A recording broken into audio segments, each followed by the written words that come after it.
On the day of my wedding to my husband, his childhood sweetheart threatened to take her own life. My husband said coldly, "Let her make a scene. My only true wife can be Wonwan." Later, his childhood sweetheart really died. My husband held my hand and comforted me. "Wonwan, her death has nothing to do with you."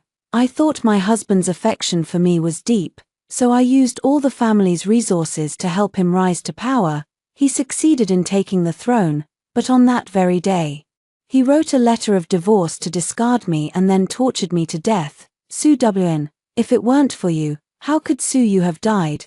Do you know how long I've waited for this day of revenge? When I opened my eyes again, I had returned to the day of the grand wedding. I was tortured to death by Gu Fufeng. In the bitter cold of winter, he had me tied with vines and repeatedly plunged into a pond filled with broken ice.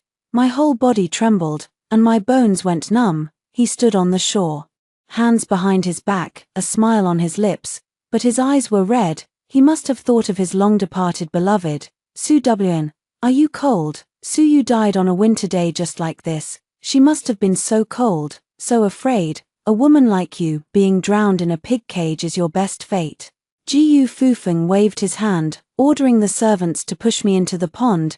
The icy water submerged my head and flooded my lungs. In the midst of the intense pain, my heart gradually grew cold. After I died, my soul did not immediately dissipate. I saw that Gu Fufeng didn't let me off even after my death. He spread rumors about my fierce jealousy, claiming that I drove a concubine to death and disrespected my elders, and that I drowned myself in shame and anger after he divorced me. By then, Gu Fufeng had become a respected official among the upright scholars, and people believed his words without question. So the eldest daughter of the Su family was such a vicious woman. The family is disgraced, and the other Su daughters are likely cut from the same cloth as their eldest sister. Thus, the reputation of our Su family's daughters hit rock bottom. The second sister suffered endless grievances in her husband's household. The third sister had her engagement broken off, and the fourth sister was humiliated at school. Father was so enraged that he suffered a stroke and soon passed away, followed shortly after by mother. 10 years ago, Gu Fufeng, with clear and bright eyes, knelt before them and said, "I wish to marry Su-Wn, to stay together for a lifetime, never parting even in old age." My parents never imagined that the son-in-law they had supported with all their might was actually a venomous snake. With endless resentment, my soul dissipated. When I opened my eyes again, I saw red candles burning, the character for double happiness hanging high, and the clinking of glasses. "Elder sister, stop spacing out, your husband is looking at you." My second sister nudged me, and I looked toward the opposite seats. Gu Fufeng was dressed in a bright red groom's attire, chatting with the guests. When he noticed me looking at him, he turned around and smiled at me. It felt as if a mist had cleared before my eyes, and I realized I had been reborn on the very day of my wedding to Gu Fufeng. The wedding banquet was grand. After all, the Su family was the wealthiest in Jiangnan, and they certainly didn't lack money.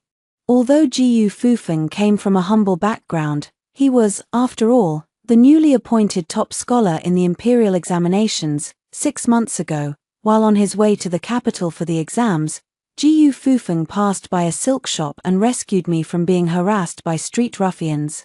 To express my gratitude, I gifted Gu Fufeng a pair of wolf hair brushes. With these brushes, Gu Fufeng wrote an outstanding essay in the imperial examinations, earning the admiration of a senior official and being named the top scholar by the emperor. After achieving this honor, the first thing he did was return to Jiangnan to ask for my hand in marriage.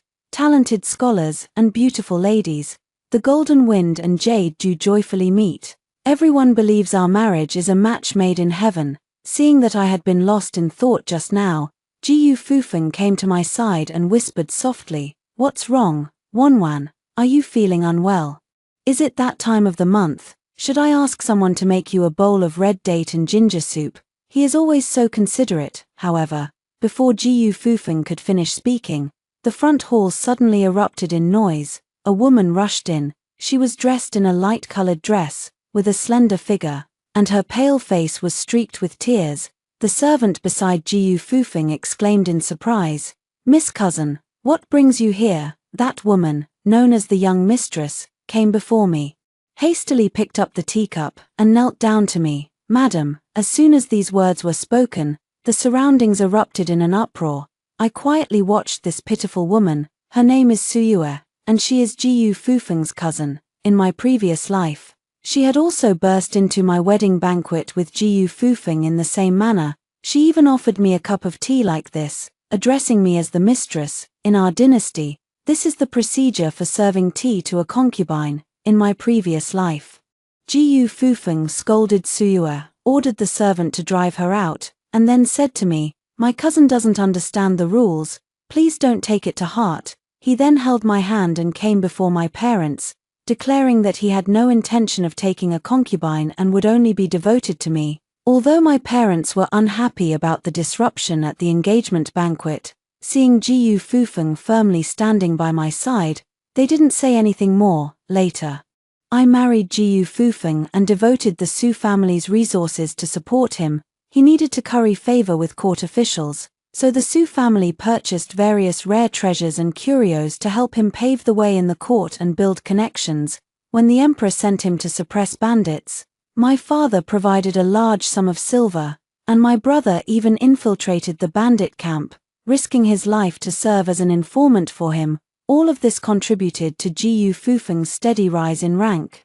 The Su family never complained, because I was their family, and they believed that if Jiyu Fufeng prospered, I prospered as well. The year Jiyu Fufeng was in theft as a marquis, Suyue died in the side courtyard of the Jiyu residence. It was said that she drowned herself in a well out of despair. Upon hearing the news, Jiyu Fufeng provided silver for her burial and comforted me, saying, "Wanwan, her death has nothing to do with you, don't blame yourself."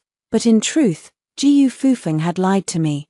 He says he doesn't blame me, but he's just holding back, still needing me and my family to help him. Once he finally reached the pinnacle of power and the Su family became dispensable to him, he immediately had me drowned in a pig cage and insulted the entire Su family with a letter of divorce.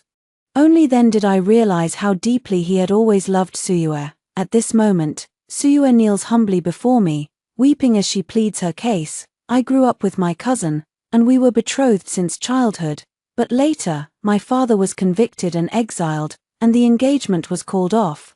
Suyue knows she is not worthy of her cousin. Miss Su and my cousin are a perfect match, but Suyue has never thought of marrying anyone else in this lifetime. Therefore, I am willing to serve my cousin as a humble concubine. I beg you, madam, to grant me this wish." Before these words had even finished, all the surrounding guests erupted in an uproar. The Su family members all turned pale. Amid the silence, Jiyu Fufeng stepped forward. He stepped up, snatched the teacup from Suyue's hand, and smashed it to pieces. Absurd. The shattered porcelain shards flew up, cutting a bloody gash across Suyue's face. The pain made her whole body tremble.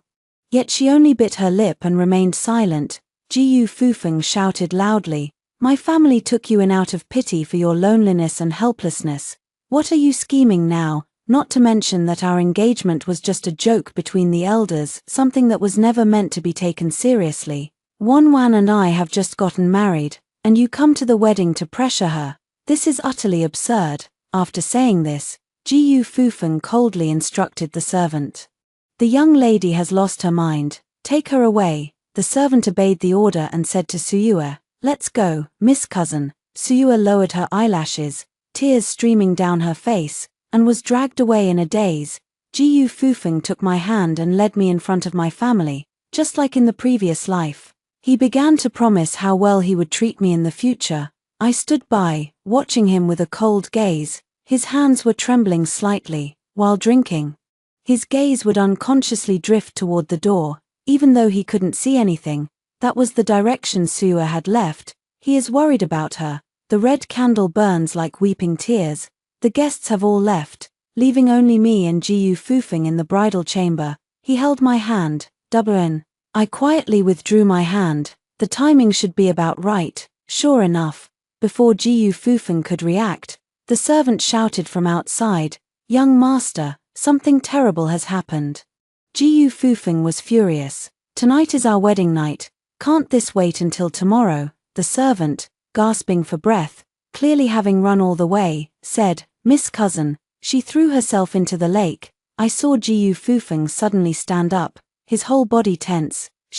Is she dead?" "No," the servant panted. "Luckily, she was rescued by a passing old woman, but Miss Cousin is still in a very bad state. Young master, perhaps you should go and see her." I sat on the bed, watching Jiu Fufeng without showing any emotion. He was trembling all over, clearly worried to the extreme, but just moments later, he forced himself to calm down, putting on a cold and disgusted expression. Jiu Fufeng said indifferently, "Tonight is my wedding with Wanwan, I can't go see her. If she wants to make a scene, let her." I sighed inwardly. What a Jiu Feng, truly someone capable of achieving great things, with such restraint and acting skills. It's no wonder I fell into his hands in my previous life, but having been reborn, I won't make the same mistake again. Just as Jiu Fufeng returned to the bedside, wanting to continue being intimate with me, I suddenly stood up. "Where is my cousin? I'm going to see her." Night had fallen, and it was particularly cold by the lake. Jiu Fufeng tried to stop me the whole way, but there was simply no holding me back. I arrived at the lakeside, where Suyue sat drenched on the shore, looking utterly pitiful. Jiu Fufeng clearly didn't want me to talk too much with Suyue, so he rushed ahead of me and said, "How could you do something so reckless? If you want to die, that's one thing, but to make Wanwan worry and exhaust herself on her wedding night, how could you bear that responsibility?" Though he spoke as if defending me, his eyes were red with heartache. Suyue didn't say a word, just kept sobbing incessantly. Jiu Fufeng let out a long sigh and came to my side. "Wanwan, she is, after all, a relative of my family. Let me talk to her. You should go back first. Don't worry, from now on, I will handle such matters properly and never let you worry or trouble yourself." Looking at Jiu Fufeng's gentle and considerate demeanor, I smiled and said, "All right, then you should have a good talk with your cousin first." With that said, I took the maid's hand and left. Although I said I was leaving, I took a detour and came back, hiding behind a lake rock.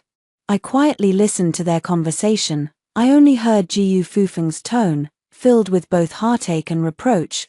"Didn't I tell you to wait for me in our hometown? Why did you come here on your own?" Suyu cried pitifully. Yua truly missed her cousin and traveled all the way to Jiangnan. As soon as I entered the city, I heard the news that my cousin was going to marry the eldest daughter of the Su family. Yua panicked and, in a moment of desperation, rushed into the wedding banquet.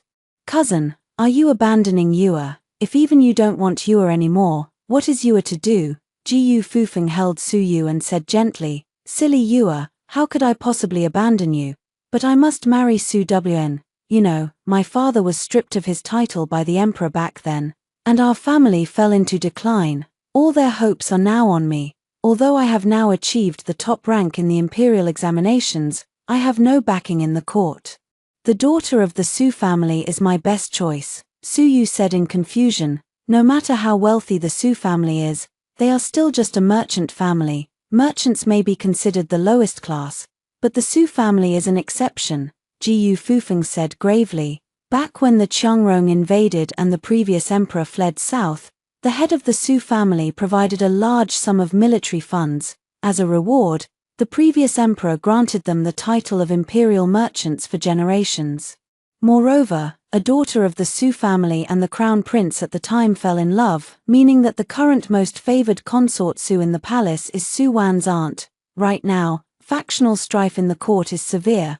Aligning with either side will inevitably provoke obstruction from the other. However, the Su family is based far away in Jiangnan, and both factions will show them respect. Yua, do you understand? Marrying a princess would only make me a consort with a 5th-rank official position, but by marrying Su Wan, I could potentially be infeft as a marquis or even become a chancellor. My heart turned cold. I even felt like applauding Jiu Fufeng. What a clever scheme. Truly a brilliant calculation. Yua, rest assured, you are the love of my life, the only one who has stood by me through difficult times. I will never allow you to be a concubine.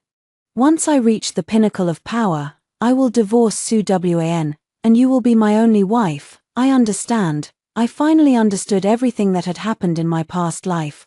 When Suyue died, Jiyu Fufeng had just been in theft as a marquis. At that time, his foundation was still unstable.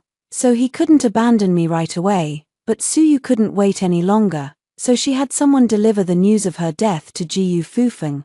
Jiyu Fufeng indeed went mad. He hated me to the extreme. And after enduring great hardships, he tortured me to death. Suyu then sent someone to inform Jiyu Fufeng that the previous report of her death was a false alarm and that she was still alive. Thus, the two lovers were finally reunited after my death. At this moment, Jiyu Fufeng was still comforting Suyu. Wait for me, it may take a few years, or at most 10, but I will fulfill my promise and marry you openly and honorably. I shook my head. 10 years is too long. I want to help this ill-fated couple right now. So, when Jiyu Fufeng returned to the bridal chamber, he saw me with a solemn expression. I curtsied and bowed to Jiyu Fufeng. Husband, I have a request to make. Jiyu Fufeng was startled and quickly supported me. Wanwan, just say it. Even if it's climbing a mountain of swords or diving into a sea of fire, I promise you. I looked up, resolute. Husband, please take my cousin as your concubine. Jiyu Fufeng was stunned. A moment later, he hurriedly waved his hands. Wanwan, this is absolutely impossible, not to mention I've already promised your parents to be with you for life. I myself have no romantic feelings whatsoever for Suyu. Ever since I saved you in front of the silk shop, I've already decided you are the only one I love in my heart. I interrupted Jiyu Fufeng. My husband, you may be unkind to Lady Suyu, but I cannot be unrighteous. A human life is at stake. I cannot stand by and watch someone die. Moreover, as a fellow woman, I can understand her deep affection for you. Lady Suyu bravely crashed our wedding banquet today, asking only to be your concubine. That is not an excessive request. Why can't you agree? Jiyu Fufeng was about to say something more, but I waved my hand to stop him again. Husband, don't worry, let's treat this as saving a life. As for whether you will truly cherish and love her afterward, that is your business. I will not interfere. At this point, Jiyu Fufeng really had nothing left to say and could only reply stiffly. Wanwan, rest assured, I will not cherish her. Who would believe that? I sneered inwardly but only smiled on the surface. It's getting late. Let's sleep. After all the commotion tonight, it was almost dawn, and naturally, there was no mood left for the wedding night.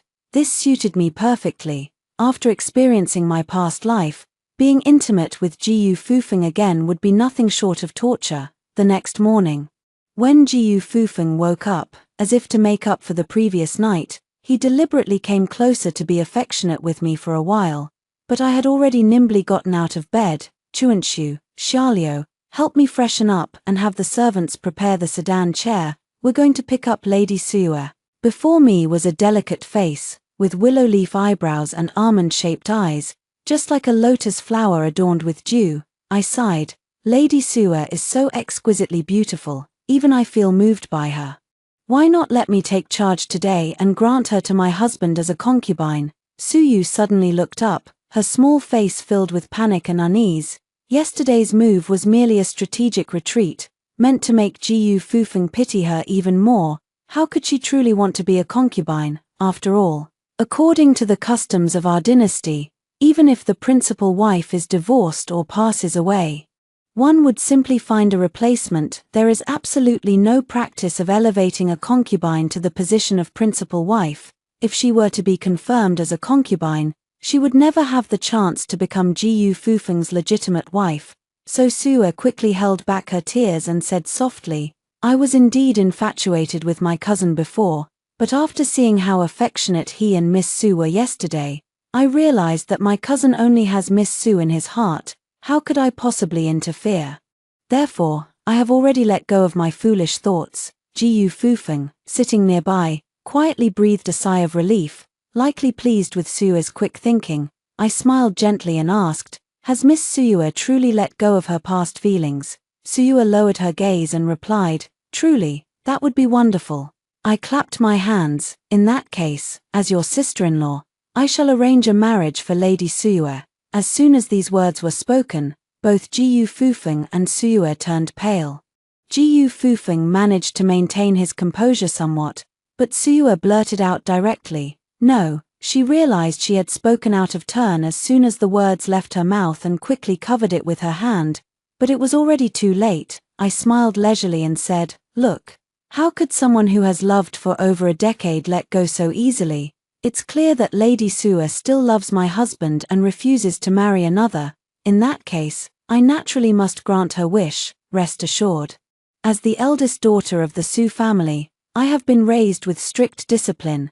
Jealousy is one of the 7 grounds for divorce, and I would never commit such a fault. I will certainly live in harmony with Sister Suyue." Suyu looked at Jiyu Fufeng with a pleading expression. Jiyu Fufeng responded to Suyu with his eyes, signaling her to refuse firmly. This was absolutely unacceptable, not to mention that if Suyu became a concubine, she would never have the chance to become a legal wife. Jiyu Fufeng took a concubine right after marrying his principal wife, so our Su family members are bound to have strong opinions about him and will find it difficult to support him wholeheartedly. Suyu looked at Jiyu Fufeng's expression as if she had taken a reassurance pill. She took a deep breath and said to me, "I appreciate the kindness of Miss Su, however, Suyue has made up her mind and no longer wishes to become my cousin's concubine." Her words were resolute. "And if I were to persuade her further, it would be akin to forcing a woman against her will." I straightened my sleeves and stood up, speaking gently. "I only have your best interests at heart. Since you are unwilling, I naturally have no reason to press you, husband. Let us go." As I stood up to leave, I deliberately twisted my ankle on the way out. Jiyu Fufeng hurried over to support me. Suppressing my disgust, I held on to Jiyu Fufeng's arm and coquettishly said, "My ankle is probably going to swell.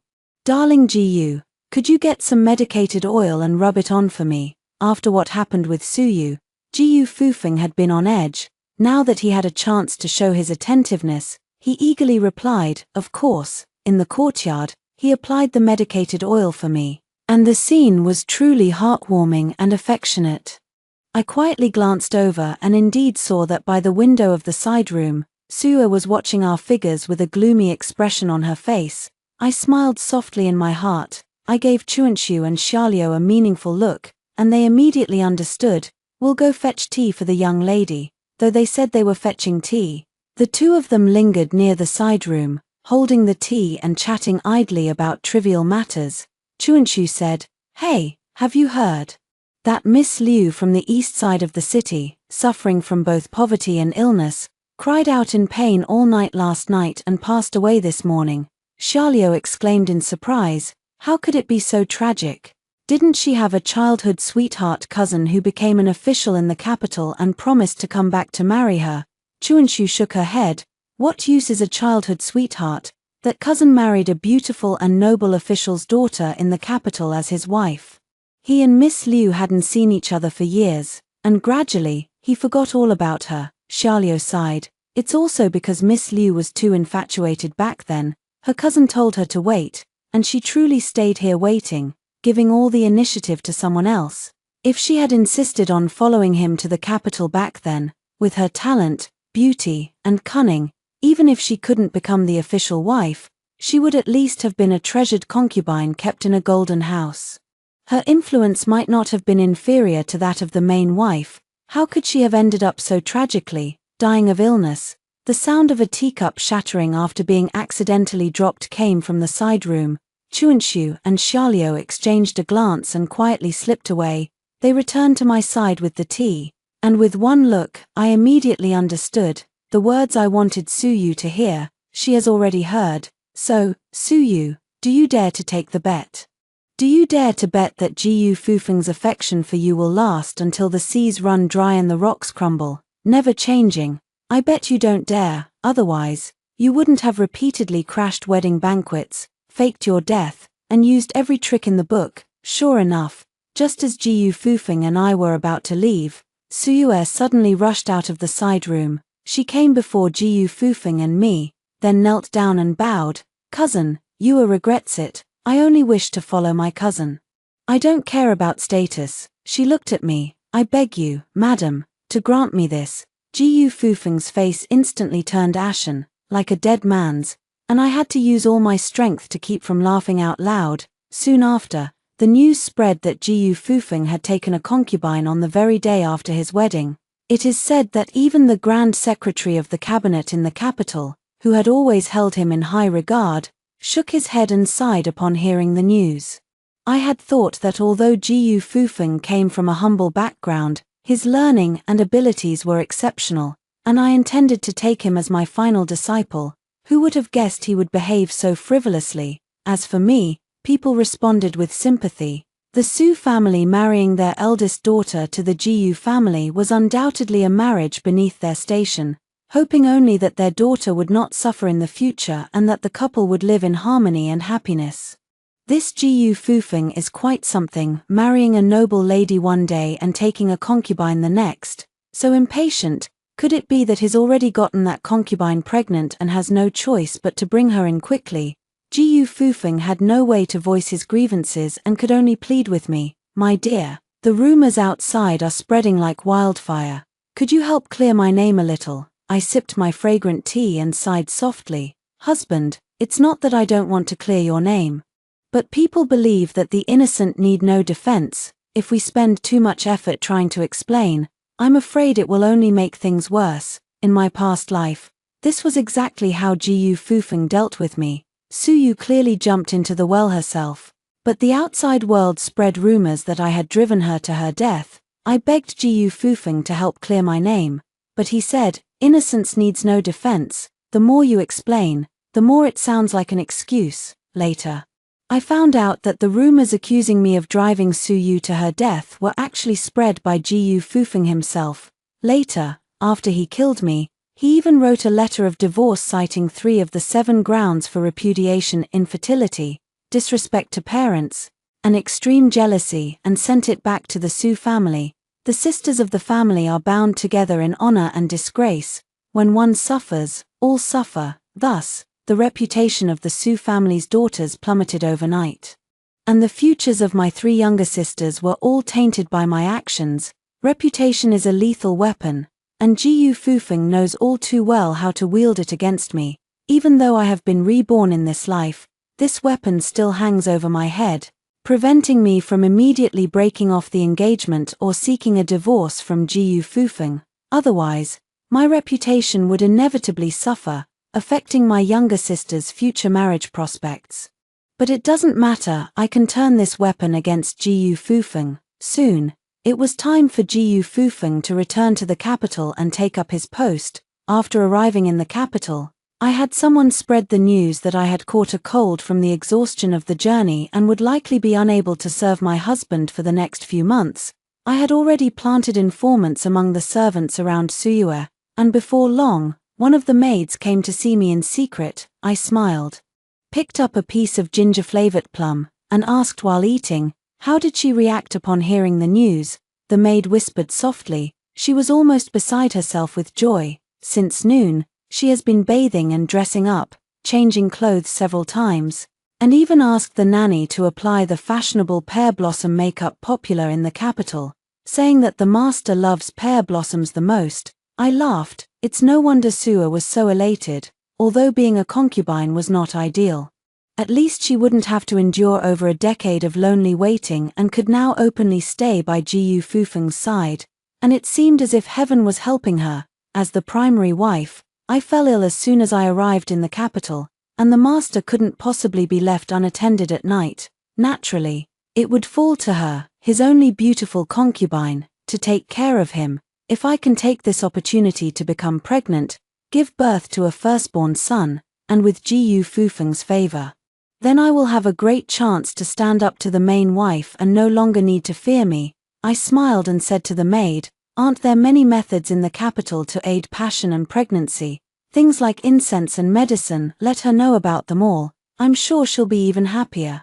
The maid nodded and withdrew. Sure enough, in the afternoon, Sua's servant went out and returned carrying a package of medicine. Before long, the scent of brewing herbs wafted from the courtyard. The fertility medicine has been drunk, the pear blossom makeup has been applied, everything is ready, and all that's left is to joyfully await Jiyu Fufeng's arrival. However, as the moon rose above the willow branches, I leaned lazily against the cushion and said to the man before me, if my husband stays with me, I won't be able to serve you. Jiyu Fufeng leaned closer and fed me the bird's nest soup. It's all right, he said, then I'll serve you instead, my lady. His gaze was tender, and my smile was charming. We looked every bit the picture of a deeply affectionate couple. I drank the bird's nest from his hand, silently counting the time in my heart. Someone is about to go mad. Sure enough, a moment later, the maid from Sua's side rushed in. The maid had a red, swollen mark on her face and tear stains on her cheeks. Master, it's terrible. Aunt Sue suddenly has heart palpitations and is in great pain. Please go and see her quickly. Jiyu Fufeng's temples were throbbing with bulging veins. He stood up, gritting his teeth and said, if you're having sudden heart palpitations, go find a doctor. Why come to me? I sat to the side, picked up a silk handkerchief, and covered the faint, cold smile at the corner of my lips.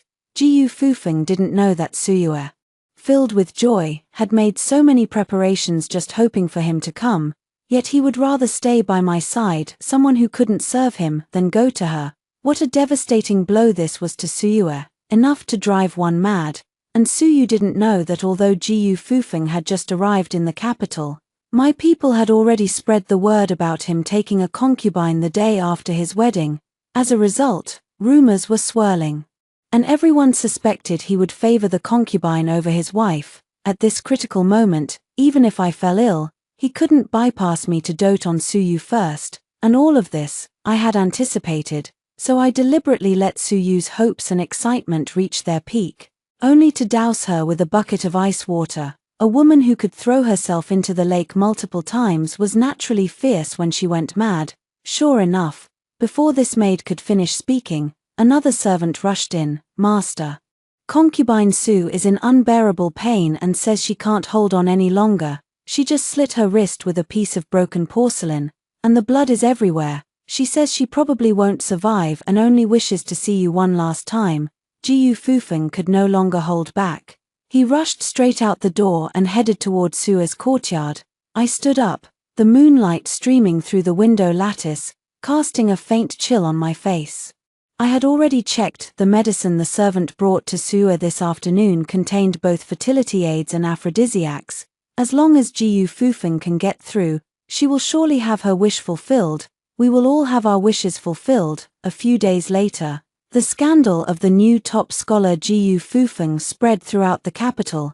He actually lingered in his concubine's chamber for 3 whole days right after returning to the capital from his grand wedding, even taking leave from court. In our dynasty, an official favoring his concubine over his wife greatly damages his reputation. Even if the masters of noble families are fond of their concubines, they act discreetly and restrain themselves, for no one dares to openly tarnish their family's reputation. For a time, the young men of the capital would laugh at Jiyu Feng during their casual conversations. Have you heard, since arriving in the capital, this top scholar has been staying in his concubine's chambers and even took sick leave to skip court. Indeed, it is truly scandalous and has brought shame upon all of us fellow scholars. Meanwhile, in the inner chambers, noble women were whispering into their husbands' ears, my lord, are you aware that the legitimate wife of Jiyu Fufeng is the eldest daughter of the Su family from Jiangnan? On the very day of their wedding, this Lady Su was disrupted by his beautiful concubine. And it is likely that the marriage was never even consummated. Favoring a concubine over the wife is a grave taboo. Jiyu Fufeng has not even consummated his marriage with his legitimate wife, yet he already showers his concubine with affection, causing such a public scandal. His character is truly questionable. My lord, it would be best not to associate too closely with such a man. For a time, Jiyu Fufeng went from being the newly appointed top scholar whom everyone wanted to befriend to a rat crossing the street, despised by all. He came from a humble background, so whether in his past life or this one, he had always mingled in the circle of refined scholars who did not value social status. However, while these refined scholars did not care about family background, they placed great importance on reputation. With Jiyu Fufeng's reputation severely tarnished, they naturally no longer wished to associate with him. In the inner residence, I ate Osmanthus cakes as sweet as honey, listening to the furious shouts from the front hall, feeling quite pleased. In truth, Jiyu Fufeng was not someone who indulged in desires without regard for the bigger picture, but there was no other way. The aphrodisiac incense that Suyue had found was simply too potent. Of course, the person who made the incense, whom she thought she had found on her own, was actually someone I had arranged for her. As for the details in the rumors circulating in the capital, naturally, I had instructed the maids and servants in my household to frequent the taverns more often, so that the stories would spread. Jiyu Fufeng was now overwhelmed with anxiety.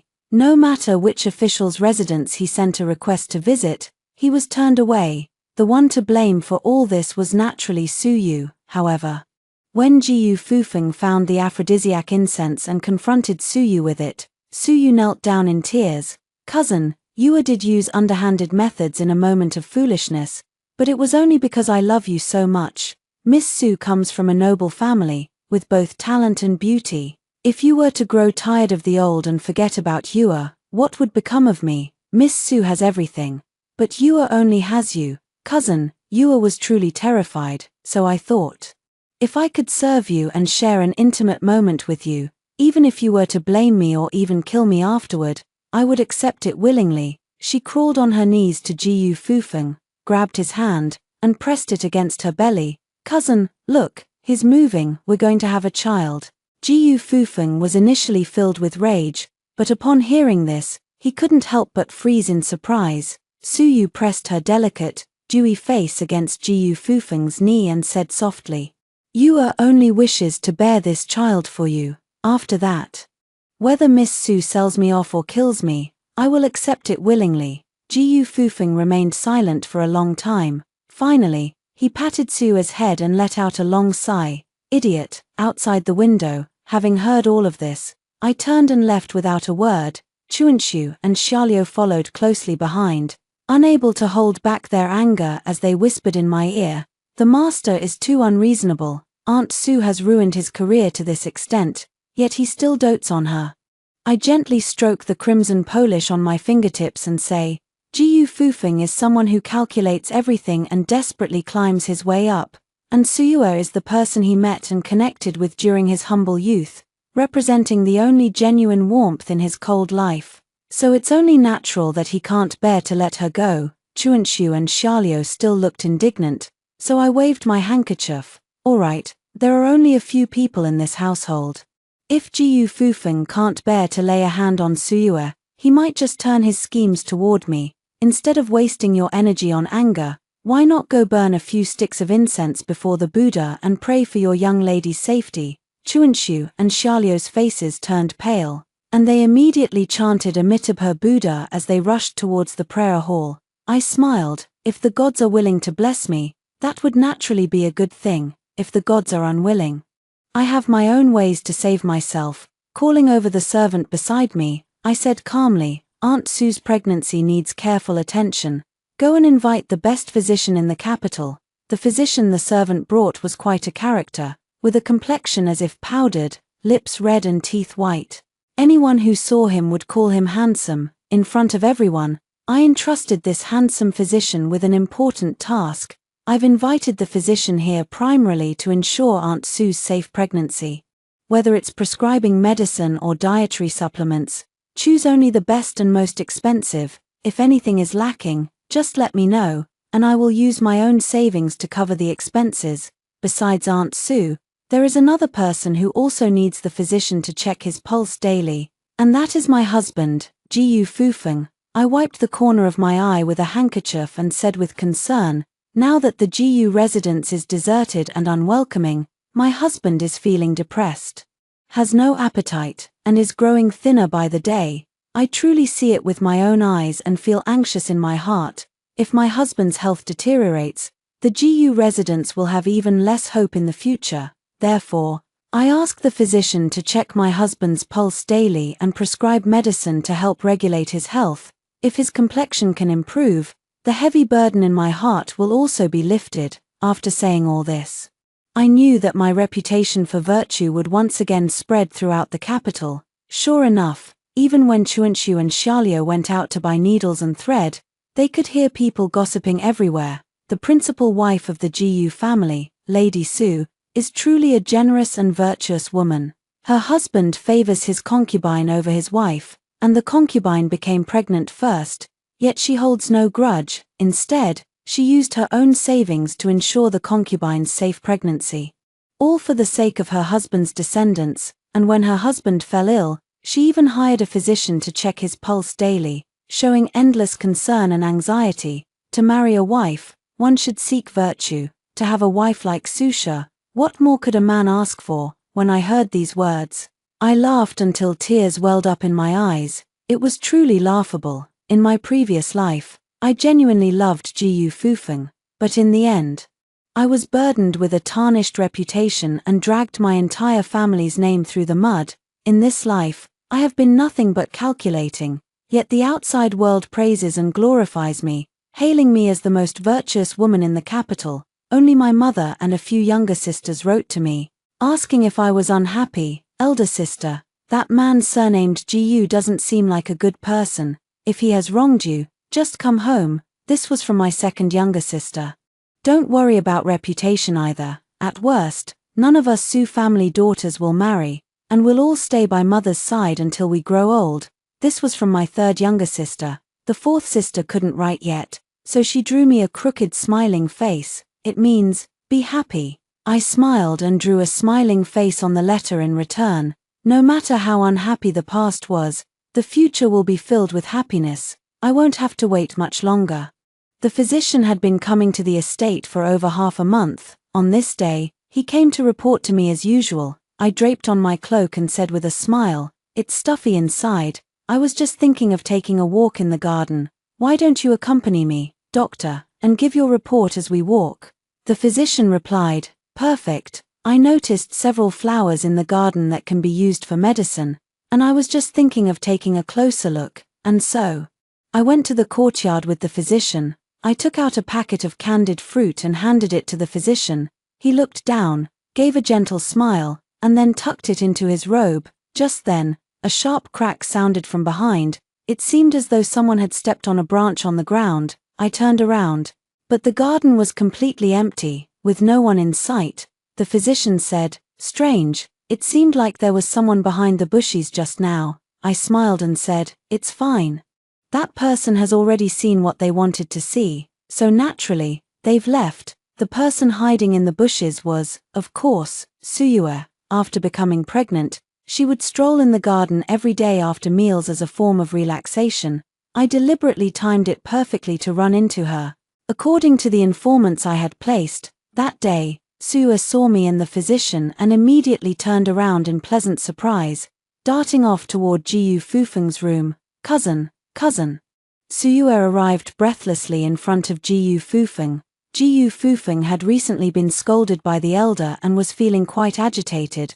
"Why are you making a fuss again?" Suyue's voice trembled with excitement. It's not making a fuss. I just saw that wretched woman in the garden, having an affair with the physician." Jiyu Fufeng's brow twitched violently. Suyue immediately added fuel to the fire, describing how I handed the preserved fruits to the physician.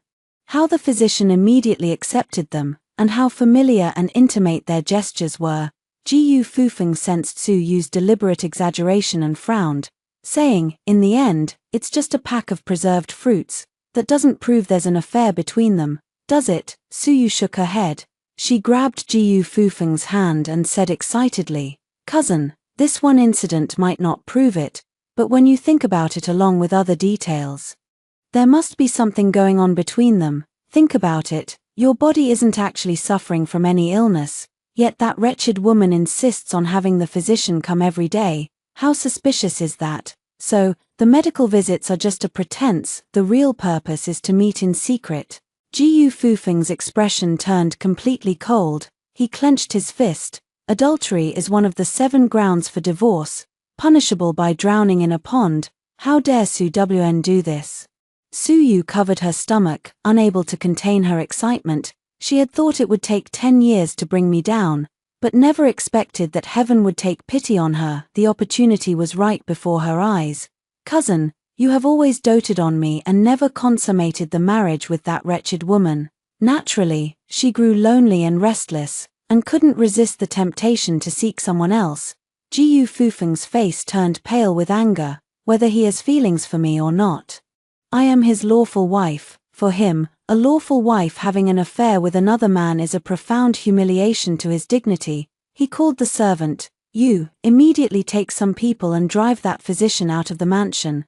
Make sure he and Su Wn never have a chance to meet again.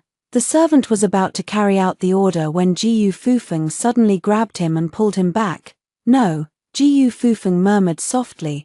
After the initial anger passed, he gained a sliver of rationality. No.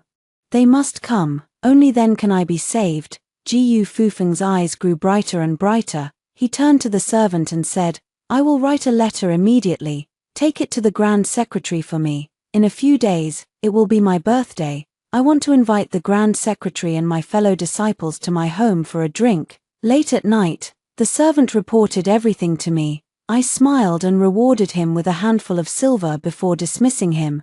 Everything turned out exactly as expected.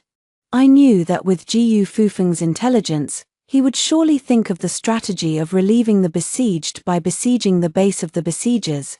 In fact, this was indeed the best path for him at the moment. His reputation was so tarnished now. Everyone said he had married the eldest daughter of the Su family but failed to cherish her. But what if the eldest daughter of the Su family was discovered to be a promiscuous and wanton woman? Then Jiu Fufeng would undoubtedly become the victim. And no one would hold his past indulgence in favoring his concubines against him.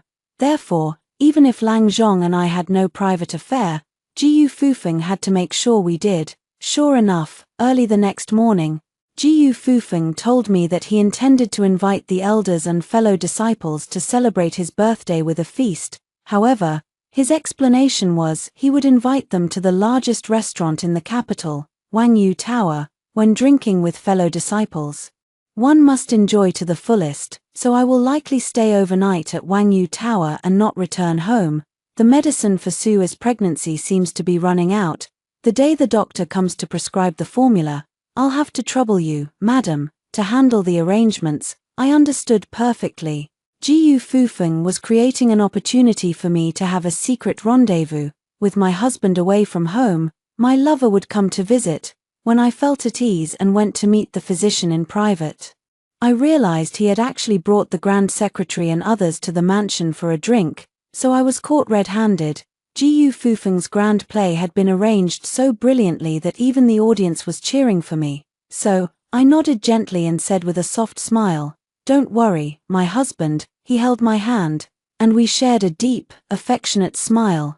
This was the final act of our loving performance. Immediately, the drums and gongs sounded, and the actors took the stage in full makeup. We are about to completely tear off all pretense and fight to the death. That night, there were no stars and no moon. The physician sat across from me writing the prescription, with only Chuanxu and Xiaoliu in the room. This was against the rules. According to convention, the physician was an unrelated man, and a married woman should not meet with him alone, as it would be considered improper and difficult to explain even with a clear conscience, but we did it anyway. The servant had already gone to inform Jiu Fufeng. My lord, the physician entered the ladies' chamber alone. All the other maids in the courtyard were driven out, leaving only those 2 personal maids who came with her to serve inside. He even specially sent trusted servants to guard the courtyard, not allowing anyone to enter. Jiu Fufeng's fingertips trembled, and he closed his eyes. I understand. Then, he opened his eyes and, in his ever-gentle voice, said to the elder and his peers nearby, Drinking alone is dull. Why don't we enjoy the moon and flowers together and play a drinking game? What do you all think? The elder had been utterly disappointed in Jiu Fufeng and was unwilling to grace the Jiu residents with his presence. However, Jiu Fufeng wrote a long letter, pouring out his heart with tears, earnestly explaining that there were hidden circumstances behind the previous incident and that he had truly been misunderstood. He pleaded with the elder to grant him one last chance to explain, for the sake of their past teacher-student bond. Only then did the elder reluctantly agree to come. As soon as the Grand Secretary arrived, his disciples followed suit. These individuals were all important ministers in the court, many of whom brought their wives and female family members along. It could be said that the elite of the capital had gathered in one place. Jiyu Fufeng suggested that everyone go outside to admire the flowers. After receiving everyone's agreement, Suyue immediately stepped forward to guide the female guests. The Grand Secretary's wife expressed some dissatisfaction. Why is a concubine in charge of the reception, whereas the main wife? She looked at Jiyu Fufeng and said, "Nowadays, it's widely said in the capital that you favor your concubine over your wife. For an official, talent is secondary, but character comes first.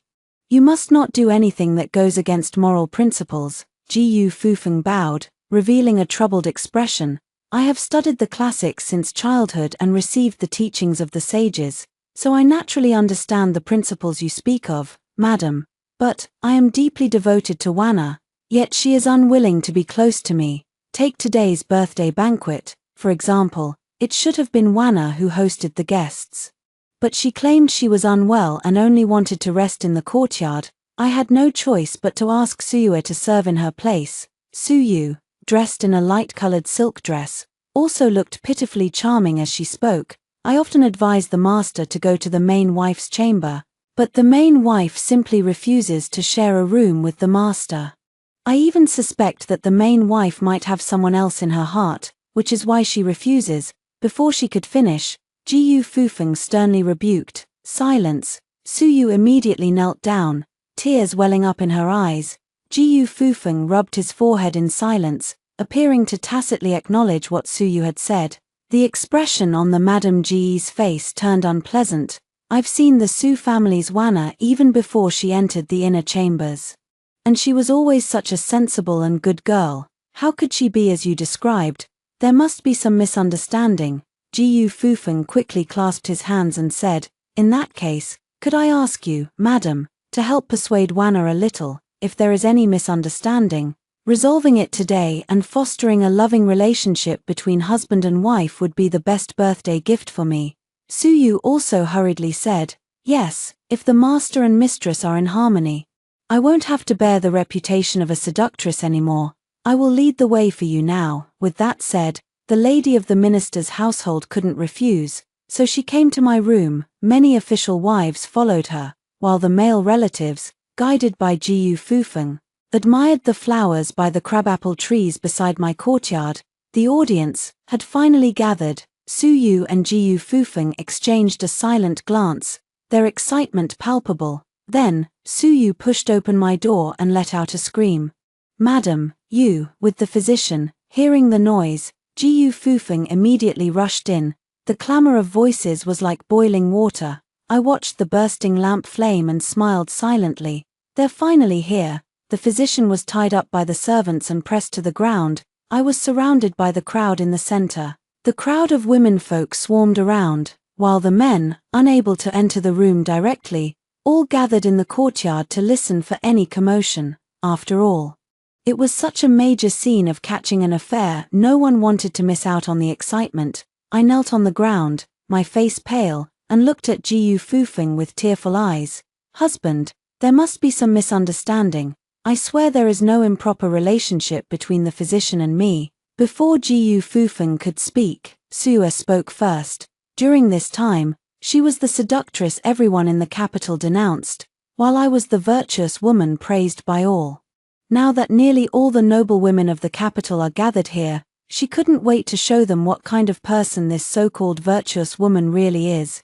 "No private affair." Sua's voice was almost shrill. "2 days ago, I saw with my own eyes you handing over the candied fruit you made to the physician. And the physician accepted it with a smile." How intimate the gesture was. I froze for a moment, looking at Jiyu Fufeng in disbelief. "My lord, is it because of this matter that you suspect me? It was my fault for not informing you in time. The physician lost his wife last year, leaving behind an 8-year-old daughter. She has come to my room to play a few times and loves the candied fruits I make by hand. So every time the physician comes, I prepare some candied fruits for him to take back to his daughter." The physician, also pinned to the ground, cried out in grievance, "My lord, those candied fruits were indeed made for Shijie. Shijie lost her mother at a young age, and the lady was truly acting out of kindness by showing her extra care. I beg you, my lord, please do not misunderstand the lady." After these words, everyone was taken aback. Jiyu Fufeng was also stunned. In that moment, he might have vaguely realized that there was truly no affair between me and the physician, but once the arrow is shot, there is no turning back. Having come this far, he could not retreat. Whether there is an affair or not, there must be one. He glanced at Suyue, who immediately understood. She exclaimed loudly, "Madam, you are truly eloquent and evasive, putting aside the candid fruit. Today you skipped the master's birthday banquet to secretly meet with an outsider here. Do you think we are all blind?" With my eyes red and swollen from crying, I looked at Jiyu Fufeng. "It was you who said you were inviting the minister to drink at Wangyu Tower and told me not to go. I haven't left the courtyard all day. And I had no idea the birthday banquet was changed to be held at the mansion." I stumbled to my feet. It's true that I, as the mistress of the house, have been negligent in my duties. I will go and make the arrangements right away. Jiyu Fufeng slapped me to the ground. I looked up at him in disbelief. His eyes were as crimson as blood. "Wanna, stop beating around the bush. I didn't blame you for not attending the birthday banquet, but as a noble lady from a prestigious family, you clearly know that meeting a man in private is a major taboo. Why were you alone with him? How can I believe you are innocent?" I lifted my head, looking at Jiyu Fufeng through tear-filled eyes. His acting is truly superb. Those bloodshot eyes, that voice trembling with despair. Who wouldn't believe he is a husband deeply in love with his wife, yet betrayed? Suppressing the waves of coldness in my heart, I tearfully defended myself. I wasn't alone with the physician. I had Chuanshu and Xiaoliu stay in the room. Suyu seemed to have anticipated my words and immediately interrupted with a cold snort. "Everyone knows those two are the lady's dowry maids. How can keeping them count as having others present? If the lady had so many servants, maids, and matrons in her courtyard, there would have been no need to send them all away unless she intended to have an affair with the physician." I shook my head, tears falling like rain. I know I was truly in the wrong in this matter, but I really had no other choice. There is no improper relationship between the physician and me. The reason I sent everyone away is because the matter I needed to discuss with him absolutely cannot be known by others. I was afraid that with so many people around, the news might spread, so I cleared the room. Suyu sneered, in broad daylight. What could possibly be so unspeakable? With tears in my eyes, I looked at Jiyu Fufeng. "Husband, can I tell you in private? It really cannot be spoken aloud." Jiyu Fufeng remained silent. Having come this far, there was no turning back. If he couldn't completely crush me here, all his efforts would have been in vain. After a long while, Jiyu Fufeng said, "Wanwan, if there is still a shred of marital affection between us, tell me the truth now, in front of everyone. What did you and the physician say that must be kept from everyone? If you cannot give me a convincing enough answer, I'm afraid I will have no choice but to deal with this as the offense of adultery under the 7 grounds for divorce." As if I had exhausted my last ounce of strength, I collapsed weakly to the ground. "Forget it," I said softly. "Since that's the case, doctor, you tell them." The doctor seemed to have been waiting to speak. Struggling to lift his head, he said in a voice loud enough for everyone to hear, "Lord Jiyu suffers from congenital impotence." Silence, a deathly silence fell. Everyone was stunned. The wind blew, and only the physician's voice could be heard. "A month ago, Madam entrusted me to examine Lord Gu's pulse and adjust his diet, but during the examination, I discovered that Lord Jiyu seems to suffer from a congenital defect, meaning he is naturally incapable of having children." I knelt to the side, seemingly sobbing, but inwardly sneering. This was something I had known in my previous life. I had been married to Jiyu Fufeng for 10 years without having any children. Among the 7 grounds for divorce he wrote in the letter of repudiation was the charge of infertility and childlessness. After being reborn, I had secretly sought medical advice to ensure there were no issues with my body. Then the problem must lie with Jiyu Fufeng. The doctor's voice continued, "This matter is of great importance.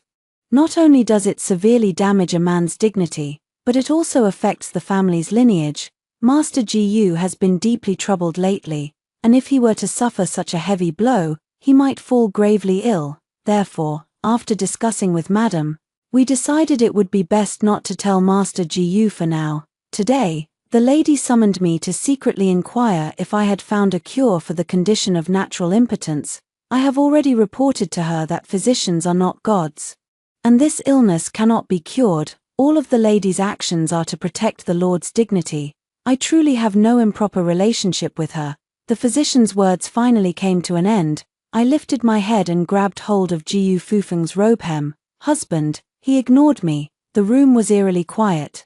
Jiu Feng's gaze, along with everyone else's, was fixed on the same person, Su Yu. She stood by, the situation changing too quickly for her to process. The light-colored dress outlined her figure, with a slight bulge at her abdomen, already showing signs of pregnancy, since Jiu Fufeng is infertile. Then, where did the child come from? An unknown length of silence passed. There was a sharp, prolonged metallic screech. Jiu Fufeng had drawn the Imperial Guard commander's sword. Chaos erupted as people wanted to stop him but didn't dare to. Jiu Fufeng charged towards Suyue, his hair disheveled and his eyes bloodshot. This time it wasn't an act, but truly almost weeping blood. The tip of the sword pressed against Sue's throat. Jiu Fufeng seemed to see nothing else. His frenzied eyes reflected only that lotus-like face, dewy with tears. That was his cousin, his childhood sweetheart. The tip of the sword trembled, just like Jiu Fufeng's voice. I have done so much, endured so much hardship, all to love and protect you, to give you dignity and respect, so that you would never have to be helpless and bullied again. And you, why did you betray me? Suyu seemed to know she was doomed, facing imminent disaster. She lifted her eyes, a tear fell, followed by a nearly distorted smile. Do you really love me? No, cousin, I know you too well. You only love yourself. Now I can tell you. Suyu raised her eyes and spoke the most piercing words, one by one. Every time I was with you in bed, I never felt a moment of pleasure. The sword light pierced the chest, blood splattered, the women screamed, some fainted, amid the chaos. Jiu Fufeng stared at Sue's unclosed eyes, murmuring dazedly, why treat me like this? I have schemed against everyone, but only for you have I been sincere. The lady of the pavilion still maintained her composure. She said sharply, then what about Wanna's sincerity? Why should she be the target of your schemes? I immediately covered my face and began to sob. Jiu Fufeng threw down the blood-stained sword, looking at Sue's body before turning his gaze to me, for a long, long time. Suddenly, as if he had realized something, a great understanding flashed in his eyes. Step by step, he walked toward me, his face twisted like a demon's. Su Wn, you actually knew all along, didn't you? All of this was your plan. I looked at Jiu Fufeng. He is truly so clever. Unfortunately, at this moment, that cleverness is his greatest torment. The more he understood, the more pain he felt. Sure enough, countless emotions flickered in Jiu Fufeng's eyes: fear, regret, hatred. Endless and overwhelming. His entire body trembled. He understood it all. I watched his expression with a thrill of satisfaction. Yet on the surface, I cried out, husband, what are you saying? We are one as husband and wife. Your well-being is my well-being. No one wishes for your success more than I do. Then, while everyone was still at a distance, I rushed forward, adopting a posture close to an embrace, and whispered softly into his ear, yes, I've known all along, Jiu Fufeng. You betrayed me, deceived me, and used me. I've known all along. So what I want is for you to lose everything, to be mocked by thousands, cursed by tens of thousands, and to die without a place to be buried. I released Jiu Fufeng and looked into his eyes. He stared at me blankly, then suddenly lunged toward the sword beside him. Poisonous woman, I want you to join me in hell. Just as Jiu Fufeng swung the sword at me, an arrow shot from behind, striking him squarely in the eye. I stood up and brushed the dust off my clothes. Jiu Fufeng was too excited to notice that when he killed Suyue, the guards of the Imperial Army commander had already arrived, with arrows drawn and ready to fire. If Jiu Fufeng harmed anyone else, the arrows would be released. That was the reason I had to step forward. Looking at Jiu Fufeng lying in a pool of blood, it suddenly occurred to me that if there is blind loyalty and blind filial piety in this world, then there must also be blind virtue. So, like a truly foolishly virtuous wife, I stamped my feet and wailed loudly, "Husband, don't die, I don't want you to die." The heavens heard my prayer and truly did not let Jiyu Fufeng die immediately. He lost an eye and was imprisoned in the dungeon. The verdict from the Dali Temple has been announced. Committing murder, first killing the concubine, then attempting to kill the wife, is truly horrifying. He has been sentenced to execution in autumn. It's a bit of a pity. Thinking back to the feeling of being drowned in a pig cage in my past life, I actually wanted him to live a little longer and suffer more before dying. It is said that Jiyu Fufeng is also restless in prison. He was shouting in his cell, saying that all of this was my doing. No one believed him. Everyone said I was a great and virtuous woman, whose only misfortune was being married to such a husband. I strictly adhered to the image of a virtuous woman, and on the eve of his execution, I even brought a food box to bid a reluctant farewell to Jiyu Fufeng. After not seeing him for several months, Jiyu Fufeng had become as thin as a skeleton, no longer the elegant scholar I had first met in Jiangnan. I take out a jug of wine. This is spring water brew, clear and refreshing, the one you used to love the most. I specially brought a jug. Jiyu Fufeng stares at me with a hollow, single eye. Su Wn, are you here to ask me for a divorce letter? Let me tell you, I won't give it to you. If I die, you will be the wife of a disgraced official. This life has been dragged down by me, so let's all go to hell together. I leisurely poured the wine and took a sip first. You're overthinking it, Lord Jiyu. The capital has always been peaceful, and there hasn't been any commotion for a long time. That's why your actions that day even startled the Emperor and the Empress Dowager. Upon hearing of this, the Empress Dowager lamented how considerate and virtuous I am, yet how unfortunate I have been in my choice of partner. If someone as virtuous as I am were to meet a bad end, it would surely dishearten all the women in the world, and so, she has issued a decree to adopt me as her goddaughter. As for our marriage, since it was never consummated, the Empress Dowager says it does not count, and I am still considered an unmarried woman. Of course, this is a bit of a stretch, but after all, it was the Empress Dowager who spoke. You, as a scholar, surely understand that propriety must sometimes yield to power, so now, I am not only the eldest daughter of the Su family but also the Empress Dowager's goddaughter, and renowned for my virtue. The number of young gentlemen from the capital coming to propose marriage is simply endless. It seems I will have to choose carefully. With every word I spoke, Jiyu Fufeng vomited a mouthful of blood. He pointed at me. You are clearly a venomous snake. I smiled and said, my dear Jiyu, humans are far more terrifying than snakes and scorpions. After saying this, I poured the entire pot of Chunshui wine into the soil. Not a single drop remained. Your execution is tomorrow. So I'm offering you an early sacrifice. I turned and walked away, ignoring Jiyu Fufeng's hoarse, desperate curses behind me, never looking back. He is a wolf in the wild, growing arrogant once he gains power. Fortunately, I have now escaped from the wolf's jaws. There is always a blessing in disguise. After hearing the first story above, what are your thoughts? Feel free to share your opinions in the comments section. Next, there is another similar story. Let's continue to see. I am the illegitimate daughter of the Liu family. I was originally planning to marry just anyone, but then my legitimate sister's fiancé had an accident, poisoned and thrown from his horse, becoming a sickly cripple. My legitimate sister absolutely refused to marry him. The Liu family had no choice but to send me as a substitute bride. I remember the day we met. Liang Xuan asked me, "Fifth Miss Liu, in my current state, frail and sickly, and a cripple at that, are you truly willing to marry me?" I replied honestly, "Young Marquis, to be honest, if I don't marry you, I won't have any other good marriage prospects. If you don't mind, I will wholeheartedly take care of you after marrying into your family.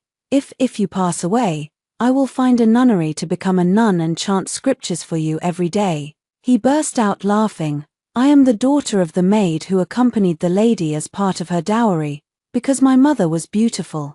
My father took advantage of the lady's absence and forced himself upon her. The lady believed that my mother must have seduced my father, so she frequently beat and scolded her. Soon after, my mother discovered she was pregnant. The enraged wife threw the teacup on the table. Seeing his wife so angry, My father immediately abandoned his intention of taking my mother as a concubine. From then on, the wife regarded my mother as a thorn in her side, even though my mother was pregnant with me. She still had to do a lot of heavy work. Mother slipped and fell while fetching water to do laundry when she was 8 months pregnant with me, leading to premature birth. The midwife held me, who was as small as a kitten, and said I was a girl, asking the lady what to do. The lady looked disgusted and didn't even glance at me, saying, "If she survives, she lives, if she doesn't, just throw her away." I was lucky and survived tenaciously. Right after my mother gave birth to me, the mistress found an excuse to send her away to the estate. Later, my mother fell ill and passed away at the estate. I have never seen her.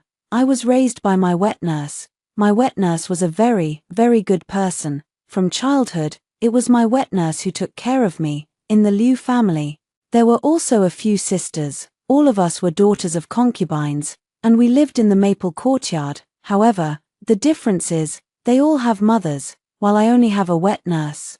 Their mothers say I was born of a seductress, so they all look down on me and refuse to play with me. Our house has only 3 rooms, located at the very back of the maple courtyard, and the furniture inside is the simplest. If a strong wind blows and heavy rain falls, the roof will leak. My nanny and I had no choice but to ask the steward to arrange for someone to help us repair the roof. Most of the time, the steward would pretend to agree but then turn around and ignore the matter. So we had to give some silver to the servant and ask him to help patch it up. Patched up and shabby, it didn't look at all like a place where the daughter of the Liu family should live. Later, as I grew older, I gradually mustered the courage to do things like climbing the stairs. Each time, my wet nurse would worry endlessly. "My dear young lady, let me do it. What if you fall and get hurt?" I patted my chest. "Nanny, Schwanger has grown up. I'm as nimble as a monkey, even better than you. Just watch." After saying that, I climbed up the ladder, felt for the wooden beams, and carefully stepped on them to press back the tiles that had been blown open by the wind. When I came down, Nanny would look very anxious and would hold me, asking if I was scared. I felt her palm was covered in sticky sweat. I lifted my head and gave the nanny a happy smile. "I'm not afraid. Nanny, look, I've already fixed it, and we've saved another 50 strings of cash." The nanny would then affectionately pat my head. "I've told you not to act like this anymore. A young lady should behave like a young lady."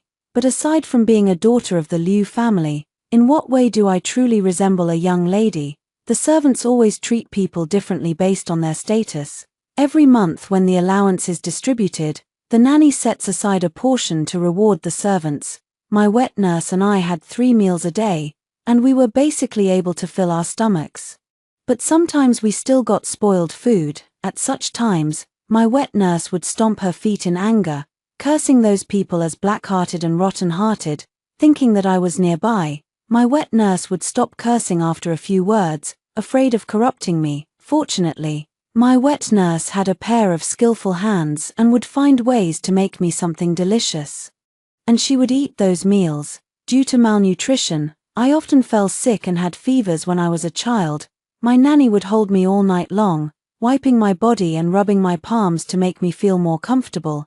I was also resilient, bouncing back to life the very next day. So my nanny didn't have to worry too much. My wet nurse is truly like a mother to me. Every time she combs my hair, she always praises me. "My young lady is truly a little beauty. What kind of young master would be worthy of you?" I know that my wet nurse genuinely loves me. Otherwise, without beautiful clothes or fine jewelry, where would my beauty come from? There would be no young master to match me. Peach Concubine's daughter was betrothed to a widower, simply because the widower offered a generous bride price, and the madam nodded in agreement. Spring Concubine pleaded with the madam for a long time for her daughter, and she was eventually betrothed to a scholar in his 30s, which was considered a decent match. As for me, I shook my head, unwilling to think about it. My father has never come to see me, nor has he ever inquired about me. I am like a dispensable person, existing in the Liu family. I cannot read or write, nor can I compose poetry or songs, because I have never attended school. All my other sisters have, but I didn't, because I had no mother. My wet nurse taught me the 3-character classic, but that was all she knew. She also told me wonderful stories. Tales like the cowherd and the weaver girl, and the legend of the white snake. I could never get enough and would always pester her to tell them again. I think I can be considered fortunate. Unlike me, Liu Ruyu is the apple of father and Madam's eye, the legitimate daughter of the Liu family. Madam gave birth to 2 sons and 1 daughter. Whether it was her parents or her elder brother, they all gave their love to her. Her clothes were never the same. And her jewelry was so abundant that it took several large boxes to hold it all. The servants treated her with the utmost respect, not daring to show the slightest disobedience. From afar, I saw her like a beautiful butterfly, fragrant and lovely. I only get to see them once a year, during the Mid-Autumn Festival and New Year's Eve, when the family gathers for a reunion dinner. I'm always seated at the farthest corner, as if I'm part of their family reunion. That day, I was lying on a chair by the door, basking in the sun, when I heard Liu Ruyan from the front courtyard crying and making a scene. I refused to marry that short-lived man in place of Liu Ruyu. What does it matter if he's the legitimate son of the Marquis's household? I'd rather marry a butcher or a fishmonger. It's better than becoming a widow right after the wedding. If Willow Jade doesn't marry, does that mean I have to? Willow Ruyan is father's 4th daughter, since childhood. She has accompanied Willow Jade, studying and learning to read, going shopping for rouge, and is quite favored. What kind of drama is this? I pricked up my ears to listen. It turned out that Liu Ruyu had long been engaged to the legitimate son of the Marquis of Arnyuan, Liang Suiyan, with the wedding date approaching. Why is Liu Ruyu refusing to marry now? Because 3 years ago, the young Marquis accidentally fell from his horse. It is said that someone poisoned him, otherwise. How could such a talented and skilled man fall from his horse? After falling from the horse, the young Marquis remained unconscious for more than half a month. After waking up, the poison in his body remained unresolved, and his right foot was still lame. The Liang family searched far and wide for renowned physicians, but they still couldn't cure the poison in his body. Liu Ruyan's voice was sharp and piercing as she continued to cry and refuse to marry. I tucked in my ears, turned over, and continued to bask lazily in the sun. A few days later, the maid Hongdo from the ladies' side came to our room carrying clothes and jewelry. The clothes were truly beautiful. I had never worn anything like them before, and as for the jewelry, it goes without saying, but I was uneasy inside. Red Bin didn't even look at me. The mistress has prepared clothes and jewelry for you. Tomorrow morning, dress up, and I'll come to pick you up. With that, she put down the things and left. I stared blankly at those things. Nanny, what do you think the mistress wants me to do? Nanny had no idea either, so she could only comfort me, saying it should be nothing to worry about and not to be afraid. I had a vague premonition in my heart. The next morning, the nanny drew water for me to wash and dress. I put on clothes that were not appropriate for my age and wore exaggerated jewelry. The nanny was very nervous. She opened her mouth to say something but held back. I looked a bit ridiculous in the mirror. Hongdo came to take me to the front hall. Along the way, I walked behind with my wet nurse, while Hongdo led the way in front. We walked for a while and arrived at the front hall. I had never been here before. To be honest, I hadn't seen much of the world. The people inside were chatting and laughing, their laughter bright and pleasant. I stood outside the hall, and everyone inside turned to look at me. I felt as if needles were pricking me. My hands and feet had nowhere to rest. Everyone was sizing me up, then whispering among themselves. I just stood there like that. The lady coughed disapprovingly. Ahem, silly girl, why haven't you greeted your elders yet? I snapped back to reality and woodenly bowed to the people. Father above also coughed lightly. Schwanger, I called you here today to discuss a marriage proposal for you. I suddenly looked up and stared at him. Father uncomfortably raised his hand to stroke his beard. Today, the eldest son of the Arnyuan Marquis family came specifically to meet you.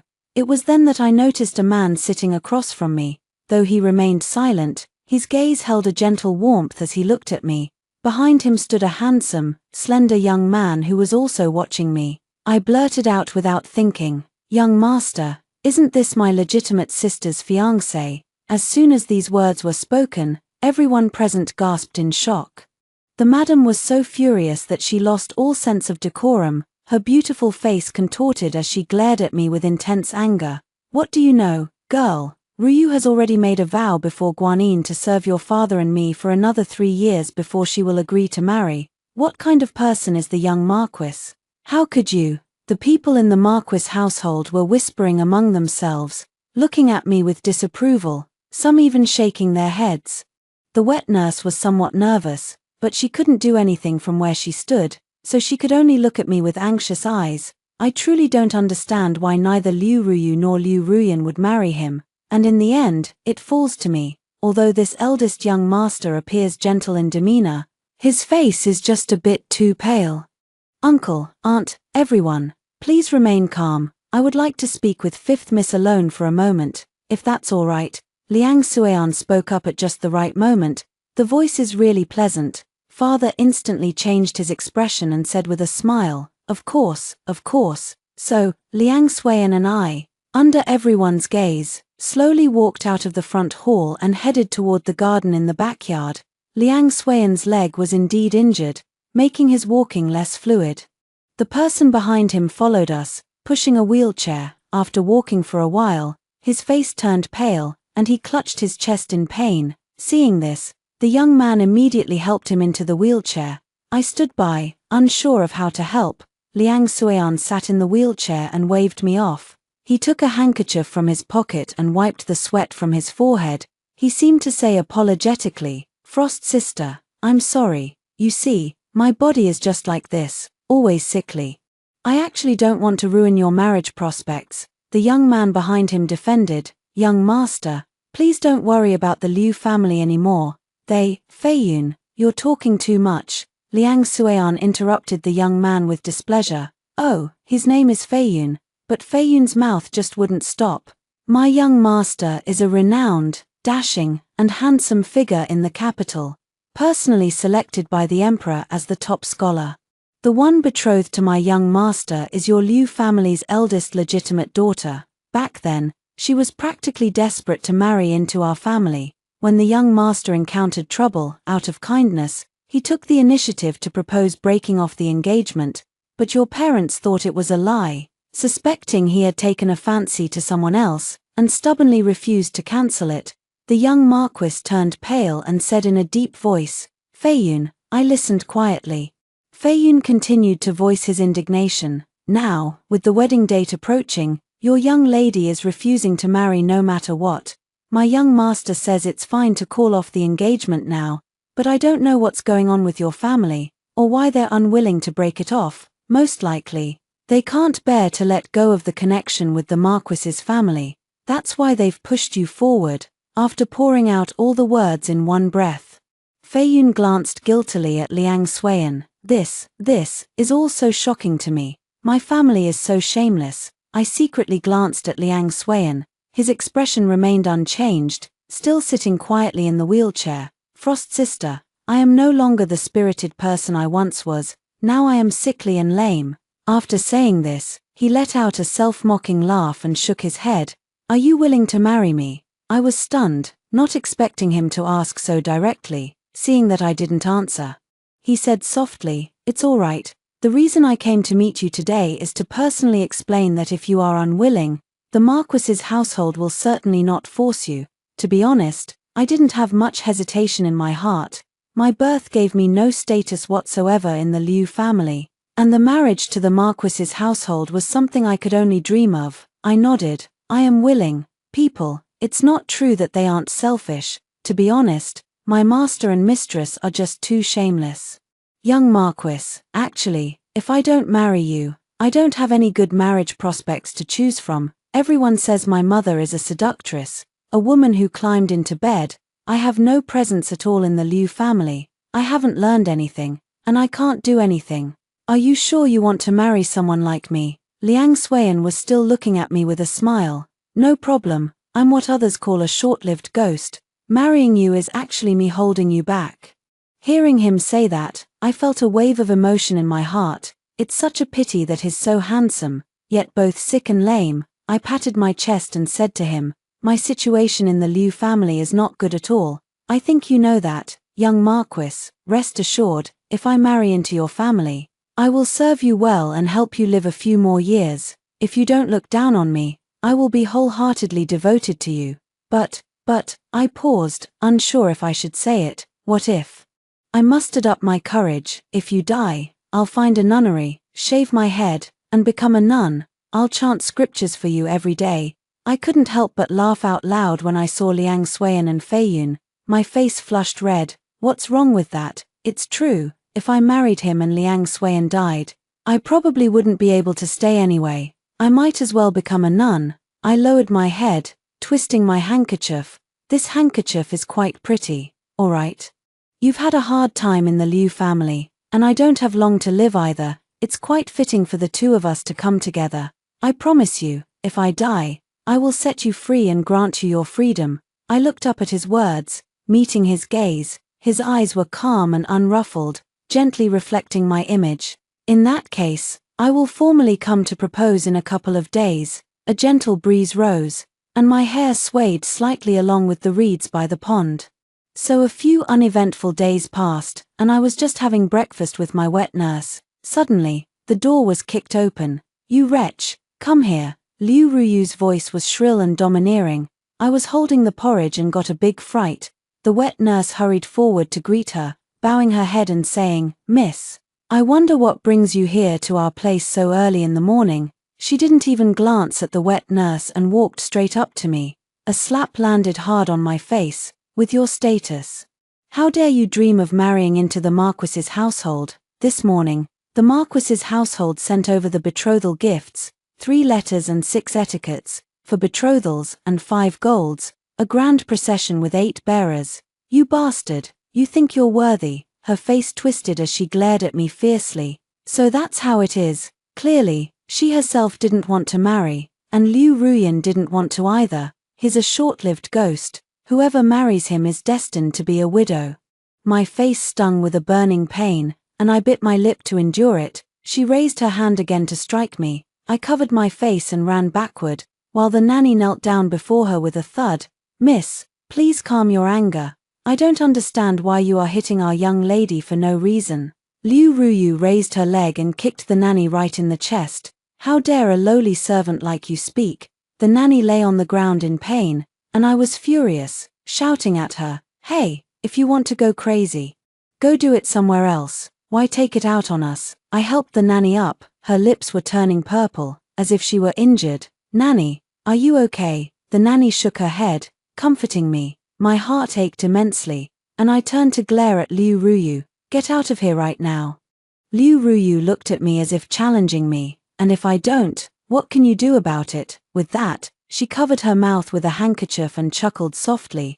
I really hate it when she acts like this. She has such a pretty face, yet she's as venomous as a snake or scorpion. I looked at her coldly. "Then you come and hit me, preferably injure or disable me. Hit me until I can't move, otherwise." I paused my voice, then I picked up the bowl on the table and splashed the porridge onto her face.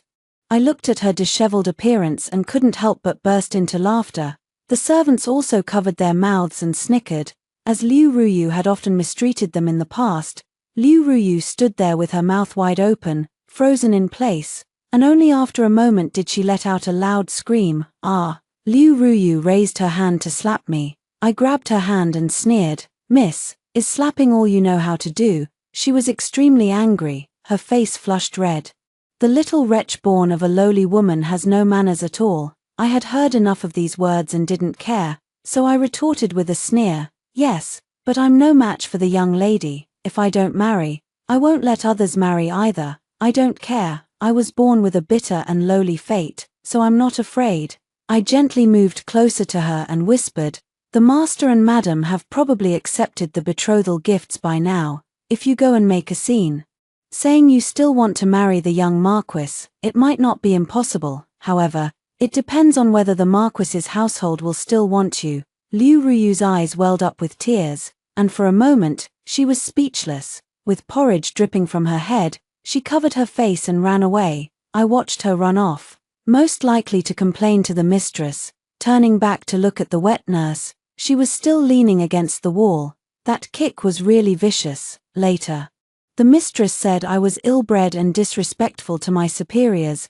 The housekeeper gave me 10 hard strokes with the paddle, and my buttocks were torn open. I had to lie on my stomach for over 20 days before I could barely get out of bed. The wet nurse was so angry that she kept cursing the mother and daughter. The wedding date was set for the first month of the following year, leaving only 2 months for preparations, although it was called preparations. The Liu family hardly prepared anything, only giving a token dowry. Liang Xuan, however, sent several rolls of high-quality silk, which made the madam and Liu Ruyu quite envious. The nanny was overjoyed and personally embroidered a red bridal veil and wedding dress for me. This is a once-in-a-lifetime event, we can't be careless about it. My young lady is beautiful and kind-hearted, and the groom is considerate of you, otherwise you'd have to wear those common outfits the madam prepared for you. This old woman will make the most beautiful wedding dress for my young lady. The weather was cold, and we didn't have enough charcoal in the house, so the nanny often coughed, every night, under the lamplight. The nanny would cough while sewing my wedding dress stitch by stitch. Although I didn't have a birth mother, the nanny treated me as if she were my own mother. Time flew by, and in the blink of an eye, the end of the year had arrived. As usual, on New Year's Eve, I still sat at the far end of the table, watching their family enjoy a harmonious gathering. The food was tasteless, so I secretly packed some good dishes for my nanny and left the table. One more or one less person at the table wouldn't make a difference, so I might as well go back and eat with my nanny. My nanny warmed up some wine, and as we gnawed on meat bones and ate peanuts, it was incredibly cozy. While intoxicated, I had a dream. Dreaming of Liang Xuan, the wedding arrived as scheduled. I wore the wedding dress my nanny made for me and got into the bridal sedan chair. There were no extra dowries, no fields or shops, no maids or servants. I remember before leaving home, when I kowtowed to the master and mistress, they coldly said to me, "Don't come back to this home, whether you have a reason or not. We don't care if you're doing well, if you're struggling. Don't bring your bad luck back to your parents' home either."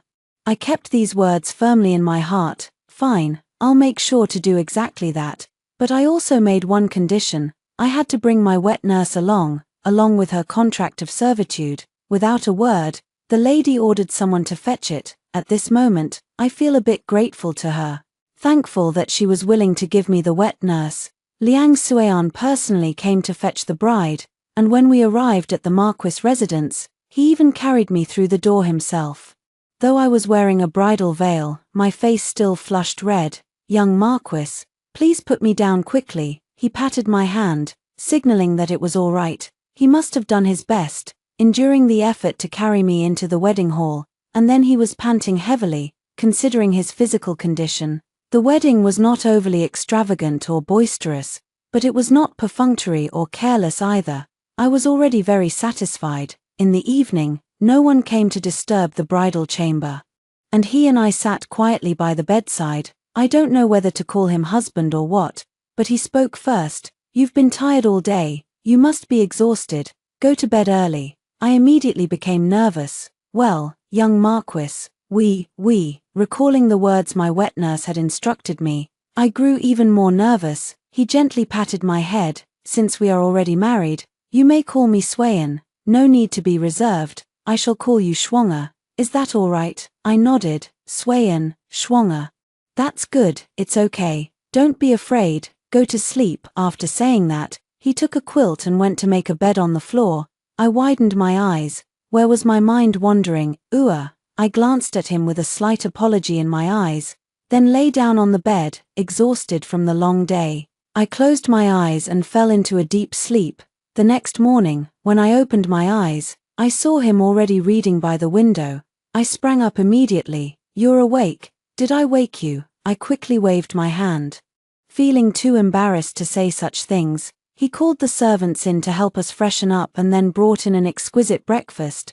I wasn't used to being waited on like that and felt a bit uncomfortable, but luckily my nanny came over, which made me feel much more at ease. Then it was time to serve tea to my parents-in-law. His parents are both very gentle and treat me with ease. We went through the motions and then returned to the house. Naturally, I did not go back to my parents' home. And when Liang Xuan asked me about it, I told him the truth. I never expected that he would also think they were being unfair. What did they mean by saying that if life is hard, I shouldn't bring bad luck back with me? Liang Suian told me that he would definitely make sure I live better than any of them.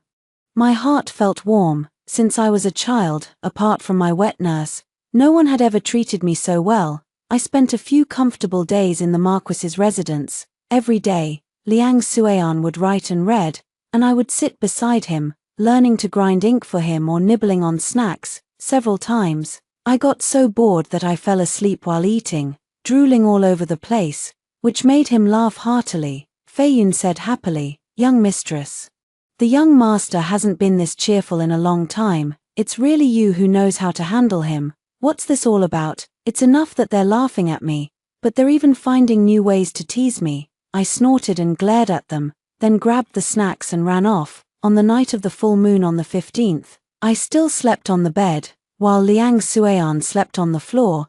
I was half asleep when I heard a painful moan. I thought I was having a nightmare.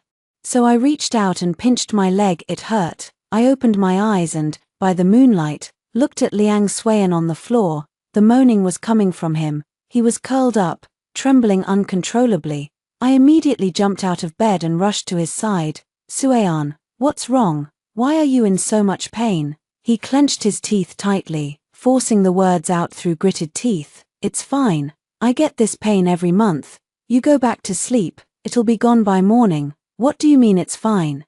His whole body was trembling, yet he was trying his best to hold back, not making a sound. At that moment, I hated myself for letting him sleep on the floor while I slept comfortably in bed without a second thought.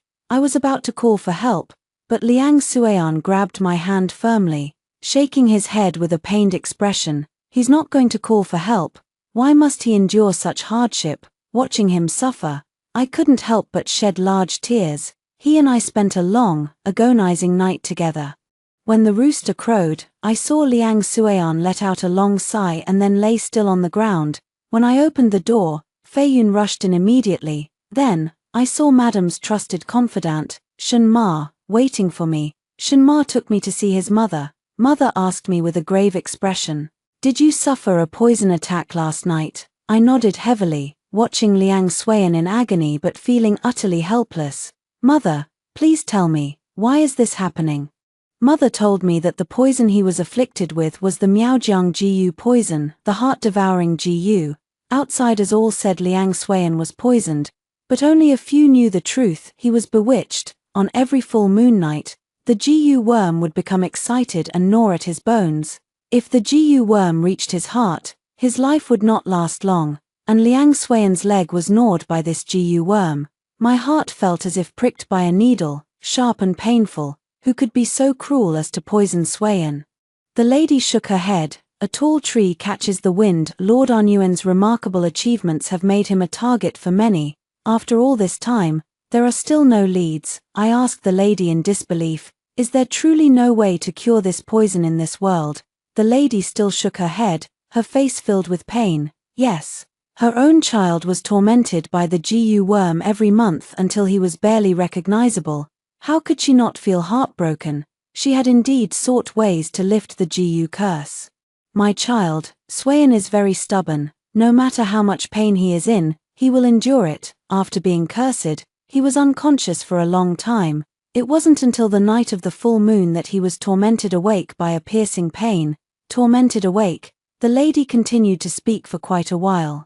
But all I saw was her mouth opening and closing. I raised my hand to wipe away the tears. "I understand, Mother. I will take good care of him." I experienced another episode of Liang Suian's Jiyu poison. This time, I didn't make him sleep on the floor. To be precise, ever since I returned from Madame's place, I haven't let him sleep on the floor anymore. Why bother with these formalities? It's Liang Suian who seems a bit uncomfortable.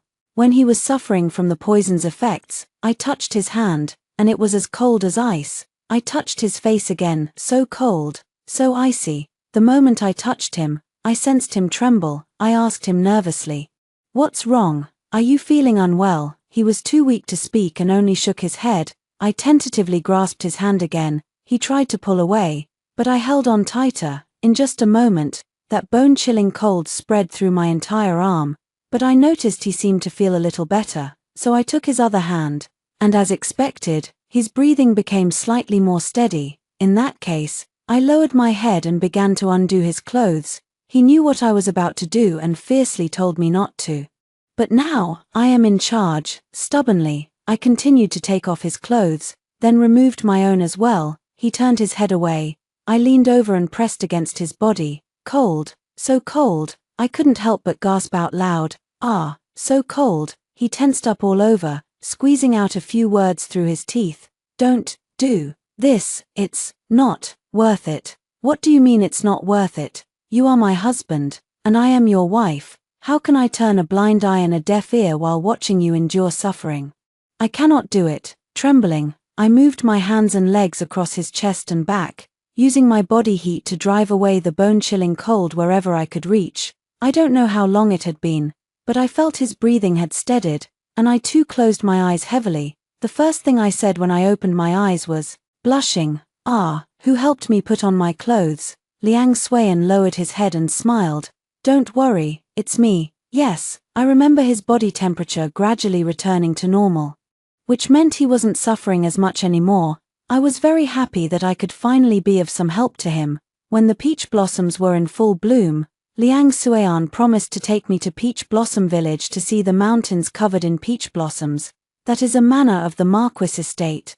A 3-day carriage ride from the capital. I couldn't contain my joy and happily clapped my hands. I asked the wet nurse to stay at the estate, and we only needed to bring Feiyun and a few maids and attendants with us. As for belongings, there's no need to bring too much, just take what we'll need on the journey. Liang Xuan watched me with a smile as I busied myself with various tasks.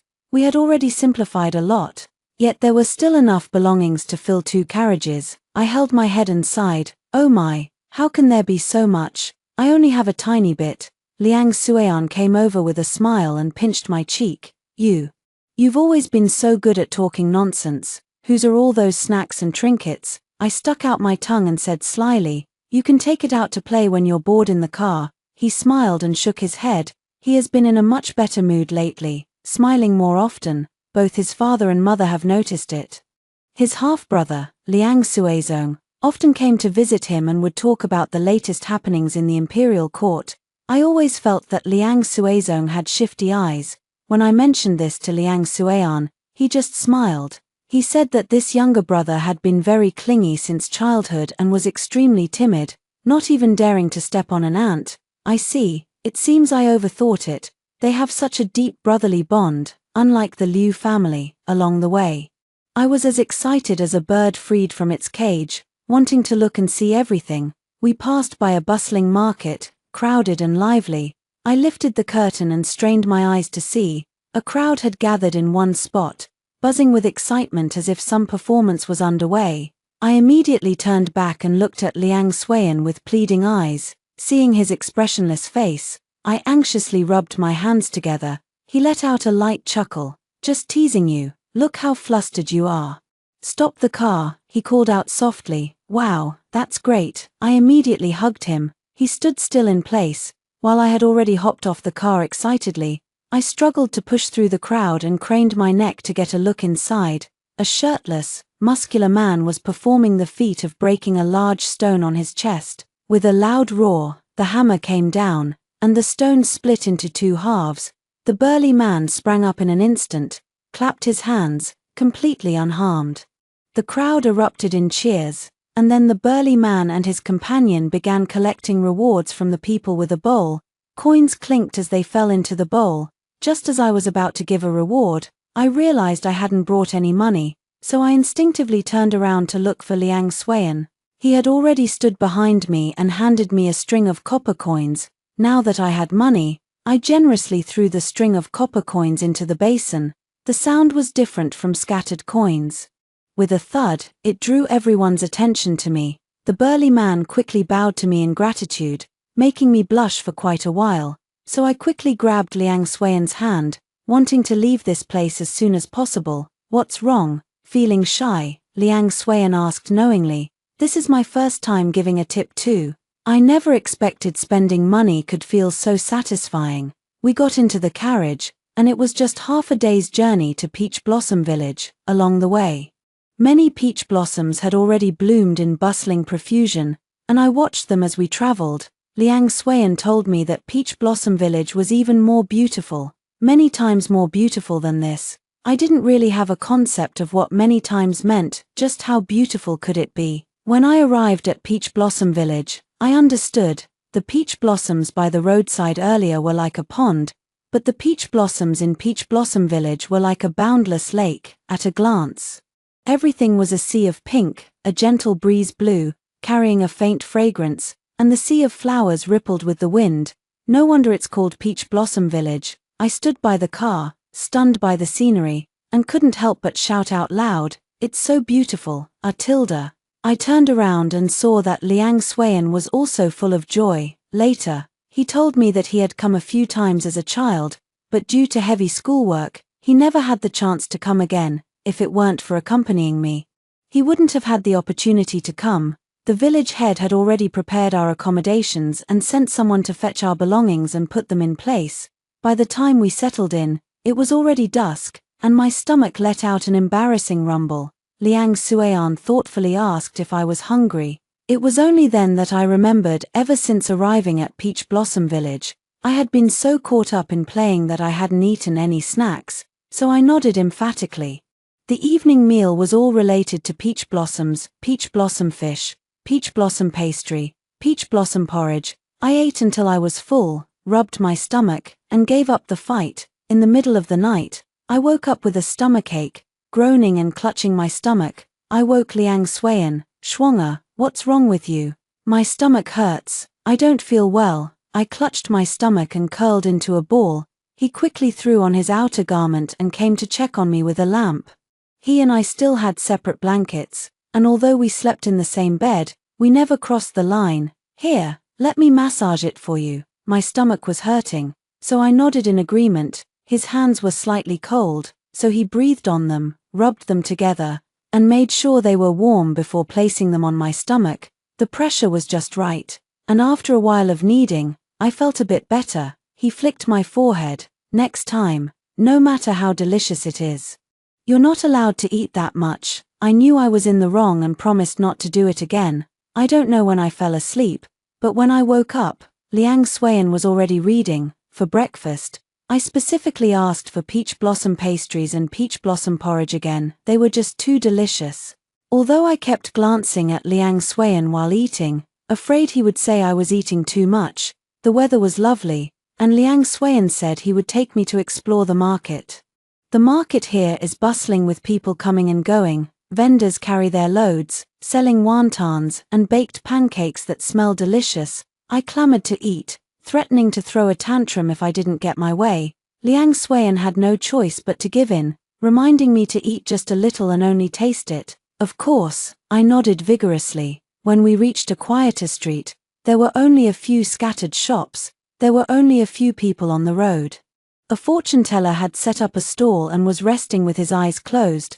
There wasn't much to see, so we decided to head back. "Young master, please stay." Liang Xuan and I paused mid-step. On this sparsely populated street, he is the only one who can be called a young master. "May I ask what brings you here, sir?" The fortune teller's closed eyes suddenly flew open. "Young master, you are facing a calamity of bloodshed today. Be cautious in all matters." Liang Xuan pondered for a moment, hummed in agreement, and Fei Yun promptly presented the reward money. I muttered to myself, anyone can just spout nonsense and still get paid. In my opinion, he's nothing but a charlatan. Liang Xuan shook his head and chuckled softly. "It's better to believe it exists than to risk ignoring it. It's fine, he's just trying to make a living, after all." Fei Yun and I exchanged a glance. All right, we chatted and laughed in the carriage. Suddenly, countless sharp arrows came whistling through the air. Liang Xuan's expression changed, and he immediately pulled me into his arms, rolling downward. The arrow barely grazed past my face. The remaining arrows thudded into the carriage, sinking halfway in, and the horse was struck and died on the spot. Fei Yun drew his sword to block. "Young master, take the young mistress and go first. I'll handle this here." Today, only the three of us came out. Countless black-clad assassins emerged. In an instant, the air was filled with the glint of blades and the flash of swords. Liang Xuan drew the hidden sword from the carriage. holding me with one arm while engaging the black-clad assailant with the other. He had a foundation in martial arts, but having been afflicted by the Gu poison for so long, his body could no longer endure the strain. After just a few exchanges, he was already drenched in cold sweat, yet he continued to hold me tightly, his hand trembling uncontrollably. The leading man in black looked at him and me, his eyes darting, then swung his blade at me.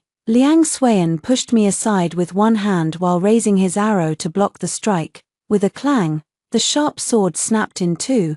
The man in black seized the moment to kick him in the chest, sending Liang Xuan flying several meters away. What a swift blade! Pushed by Liang Xuan, I fell to the ground, narrowly dodging the blade. Fei Yun was surrounded and unable to break free.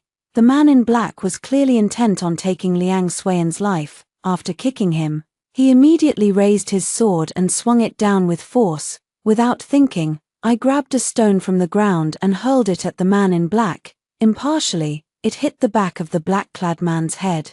I used all my strength. Although I couldn't compare to a martial artist, it was enough to make him feel some pain. Sure enough, the man winced in pain, and the sword that was about to strike paused for a moment, giving Liang Xuan a chance to roll away. Fei Yun was indeed highly skilled in martial arts. Quickly dispatching the black-clad men and rushing over to provide support, the leader in black was no match for Fei Yun and was also knocked to the ground. A jade pendant fell, and Liang Xuan stared at it in a daze. My tightly clenched fist finally relaxed. Liang Xuan came to check if I was injured. I shook my head, aside from a sore, but I was fine. At that moment, I saw the black-clad man on the ground raise his hand and shoot a sleeve arrow toward Liang Xuan. Without a second thought, I rushed forward and shielded Liang Xuan. The sound of the arrow piercing flesh, thud, schwanger. The sleeve arrow struck my chest. Liang Xuan called my name, holding me tightly. I didn't feel much pain, but my body wouldn't obey me, and I fainted, faintly. I heard someone urgently calling out to me, schwanger, schwanger. I wanted to see Liang Xuan, but my eyelids felt heavy. I tried several times, barely opening my eyes, and saw him. His eyes were red. Seeing that I was awake, he turned around and shouted loudly for the doctor. The doctor. I wanted to raise my hand to help rub his eyes, but as soon as I moved, a sharp pain shot through my chest. He touched my face and told me not to be afraid. I forced a smile and said to him, "As long as Xuan is here, I feel at ease." Before going out, the medicine box was fully stocked, all of the highest quality, so my life was not in danger, and after recuperating in Peach Blossom Village for some time, I was able to get up and walk. He endured another bout of Gu poison, this time more severe and painful than the previous ones. We joked with each other, now we've truly shared hardships. "You're cursed, and I'm injured." After joking, I said to him seriously, "Xuan, let's find a renowned doctor to break the curse. No matter where, no matter how far, I will be with you." He nodded gently. "All right, Schwanger will be with me. For the rest of the journey, Schwanger will walk with me." He took my hand and placed it in his. We returned to the Marquis residence, and the nanny held my hand, asking all sorts of questions, checking whether I had lost or gained weight. Mother also came. She held my hand, tears in her eyes, and said, "My dear Schwanger, it is truly Xuan's blessing to have married you. You are willing to risk your life for him, and I am truly happy for him. Are you feeling unwell anywhere?" I shook my head and told her that Xuan had taken good care of me, and I was no longer in serious condition. With that, she pulled me to sit on the soft couch, took off the jade bracelet she was wearing, and put it on my wrist. I tried to refuse, but my mother insisted on giving it to me. It turned out that this jade bracelet was a family heirloom of the Liang family, so when my sister-in-law, Madame Shen, came to see me and noticed the jade bracelet on my wrist, her expression immediately changed. At that moment, a servant shouted, "It's terrible. The second young master has taken the eldest young master hostage." He threw himself at the door, gasping for breath. My mother and I sprang to our feet, and Mrs. Shen cursed loudly. "You worthless slave, how dare you talk nonsense? How dare you speak so freely about our master? Suzong has always respected our elder brother. How could he do something so absurd? Guards, drag him away and beat him to death with clubs." My mother and I dared not disbelieve and hurried over at once. As I approached the Swayan study, I heard Liang Suizong's voice. Why are you always the best? Why does everything good happen to you? I've been living in your shadow all this time. Do you know how I feel? At that moment, I was certain Swayan was being held hostage. Liang Swayan murmured. So, you poisoned me. Liang Suizong laughed maniacally. Ha ha ha ha, how does it taste? Absolutely delightful, isn't it? That was something I searched for a long time before finally obtaining it from a master of GU poison. Mother, who had been relatively composed until then, lost all decorum as the lady of the house and rushed in, shouting at Liang Suizong, "You unfilial son. My son has been protecting you since you were young. Is this how you treat your own elder brother?" I stood by my mother's side, and what caught my eye was Liang Suizong pressing a dagger against Swayan's throat, with blood already staining the blade. Fei Yun stared fiercely at Liang Suizong but dared not take a step forward. Liang Suizong sneered, "Protect? When father dies, it will be him who inherits the title. What do I have? Since childhood, I've never been able to match him in anything. I study hard every day, staying up late, and yet, I still can't do as well as he does without even trying. If he weren't the legitimate son, would the teacher be so biased? Indeed, it was I who sent someone to assassinate you. However, you were fortunate that woman took the arrow for you. Otherwise, would you still be alive to question me here? The position of Marquis is mine." I thought of the jade pendant that the man in black had dropped. Swayan must have noticed it too. Which is why he ended up being held hostage. I anxiously said to Liang Suizong, "Suizong, hand over the antidote." Liang Suizong looked at me disdainfully. "The antidote, isn't it right there with you, with me?" I was utterly confused. Liang Suian urgently interrupted, "Shuang'er, don't listen to him. He doesn't have any antidote at all." Liang Suizong provocatively pushed the dagger in further. "What's wrong? Afraid your beloved might get hurt? Aren't you supposed to be unafraid of death? So, you've fallen for someone after all. Ha ha ha." He laughed arrogantly. "It seems you're getting closer to your death, Tilda." I was burning with anxiety. "What nonsense are you talking? Where is the antidote?"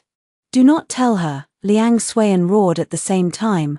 Liang Suizong turned his head and looked at me innocently. "Why should I listen to you? I'm going to tell her. The GU worm in our eldest brother is called the heart-devouring GU. Only the heart's blood of one's beloved can serve as the bait to lure out the heart-devouring GU." Before he could finish speaking, the dagger in his hand slipped and clattered to the ground with a sharp clang. An arrow had pierced through his right hand. My mother and I turned around to see my father holding a bow, his expression stern and murderous. Upon receiving the letter, the father hurried back and, upon seeing the scene, immediately drew his bow and shot at Liang Suizong. Although it wasn't fatal, Liang Suizong's right hand, which held the dagger, was crippled. He looked at his father in disbelief. Why are all of you taking his side?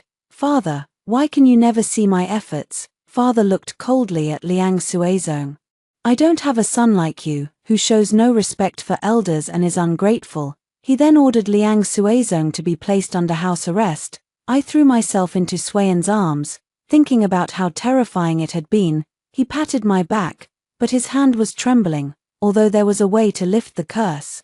Liang Swayan absolutely refused to let me take the risk, but I insisted on taking the heart's blood to cure Swayan of the poison. He couldn't persuade me otherwise.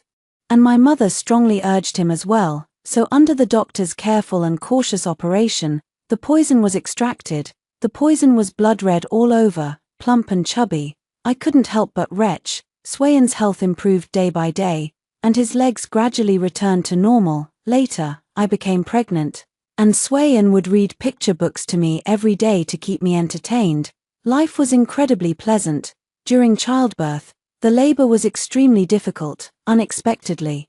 It turned out to be twins, a boy and a girl. Swayan was so overjoyed he couldn't stop smiling. When the children grew a little older, Swayan took me traveling to enjoy the mountains and waters. "Aren't we going to deal with the mess at the Marquis's estate?" I complained. Liang Suian spread his hands. "Let the youngsters handle it. We're only responsible for enjoying life." Yes, with Suian by my side, I always feel so at ease. After hearing the two stories above, what are your thoughts? Feel free to share your opinions in the comments section. Looking forward to hearing from you. If you liked this story, don't forget to like it, share it, and subscribe to my channel. See you next time.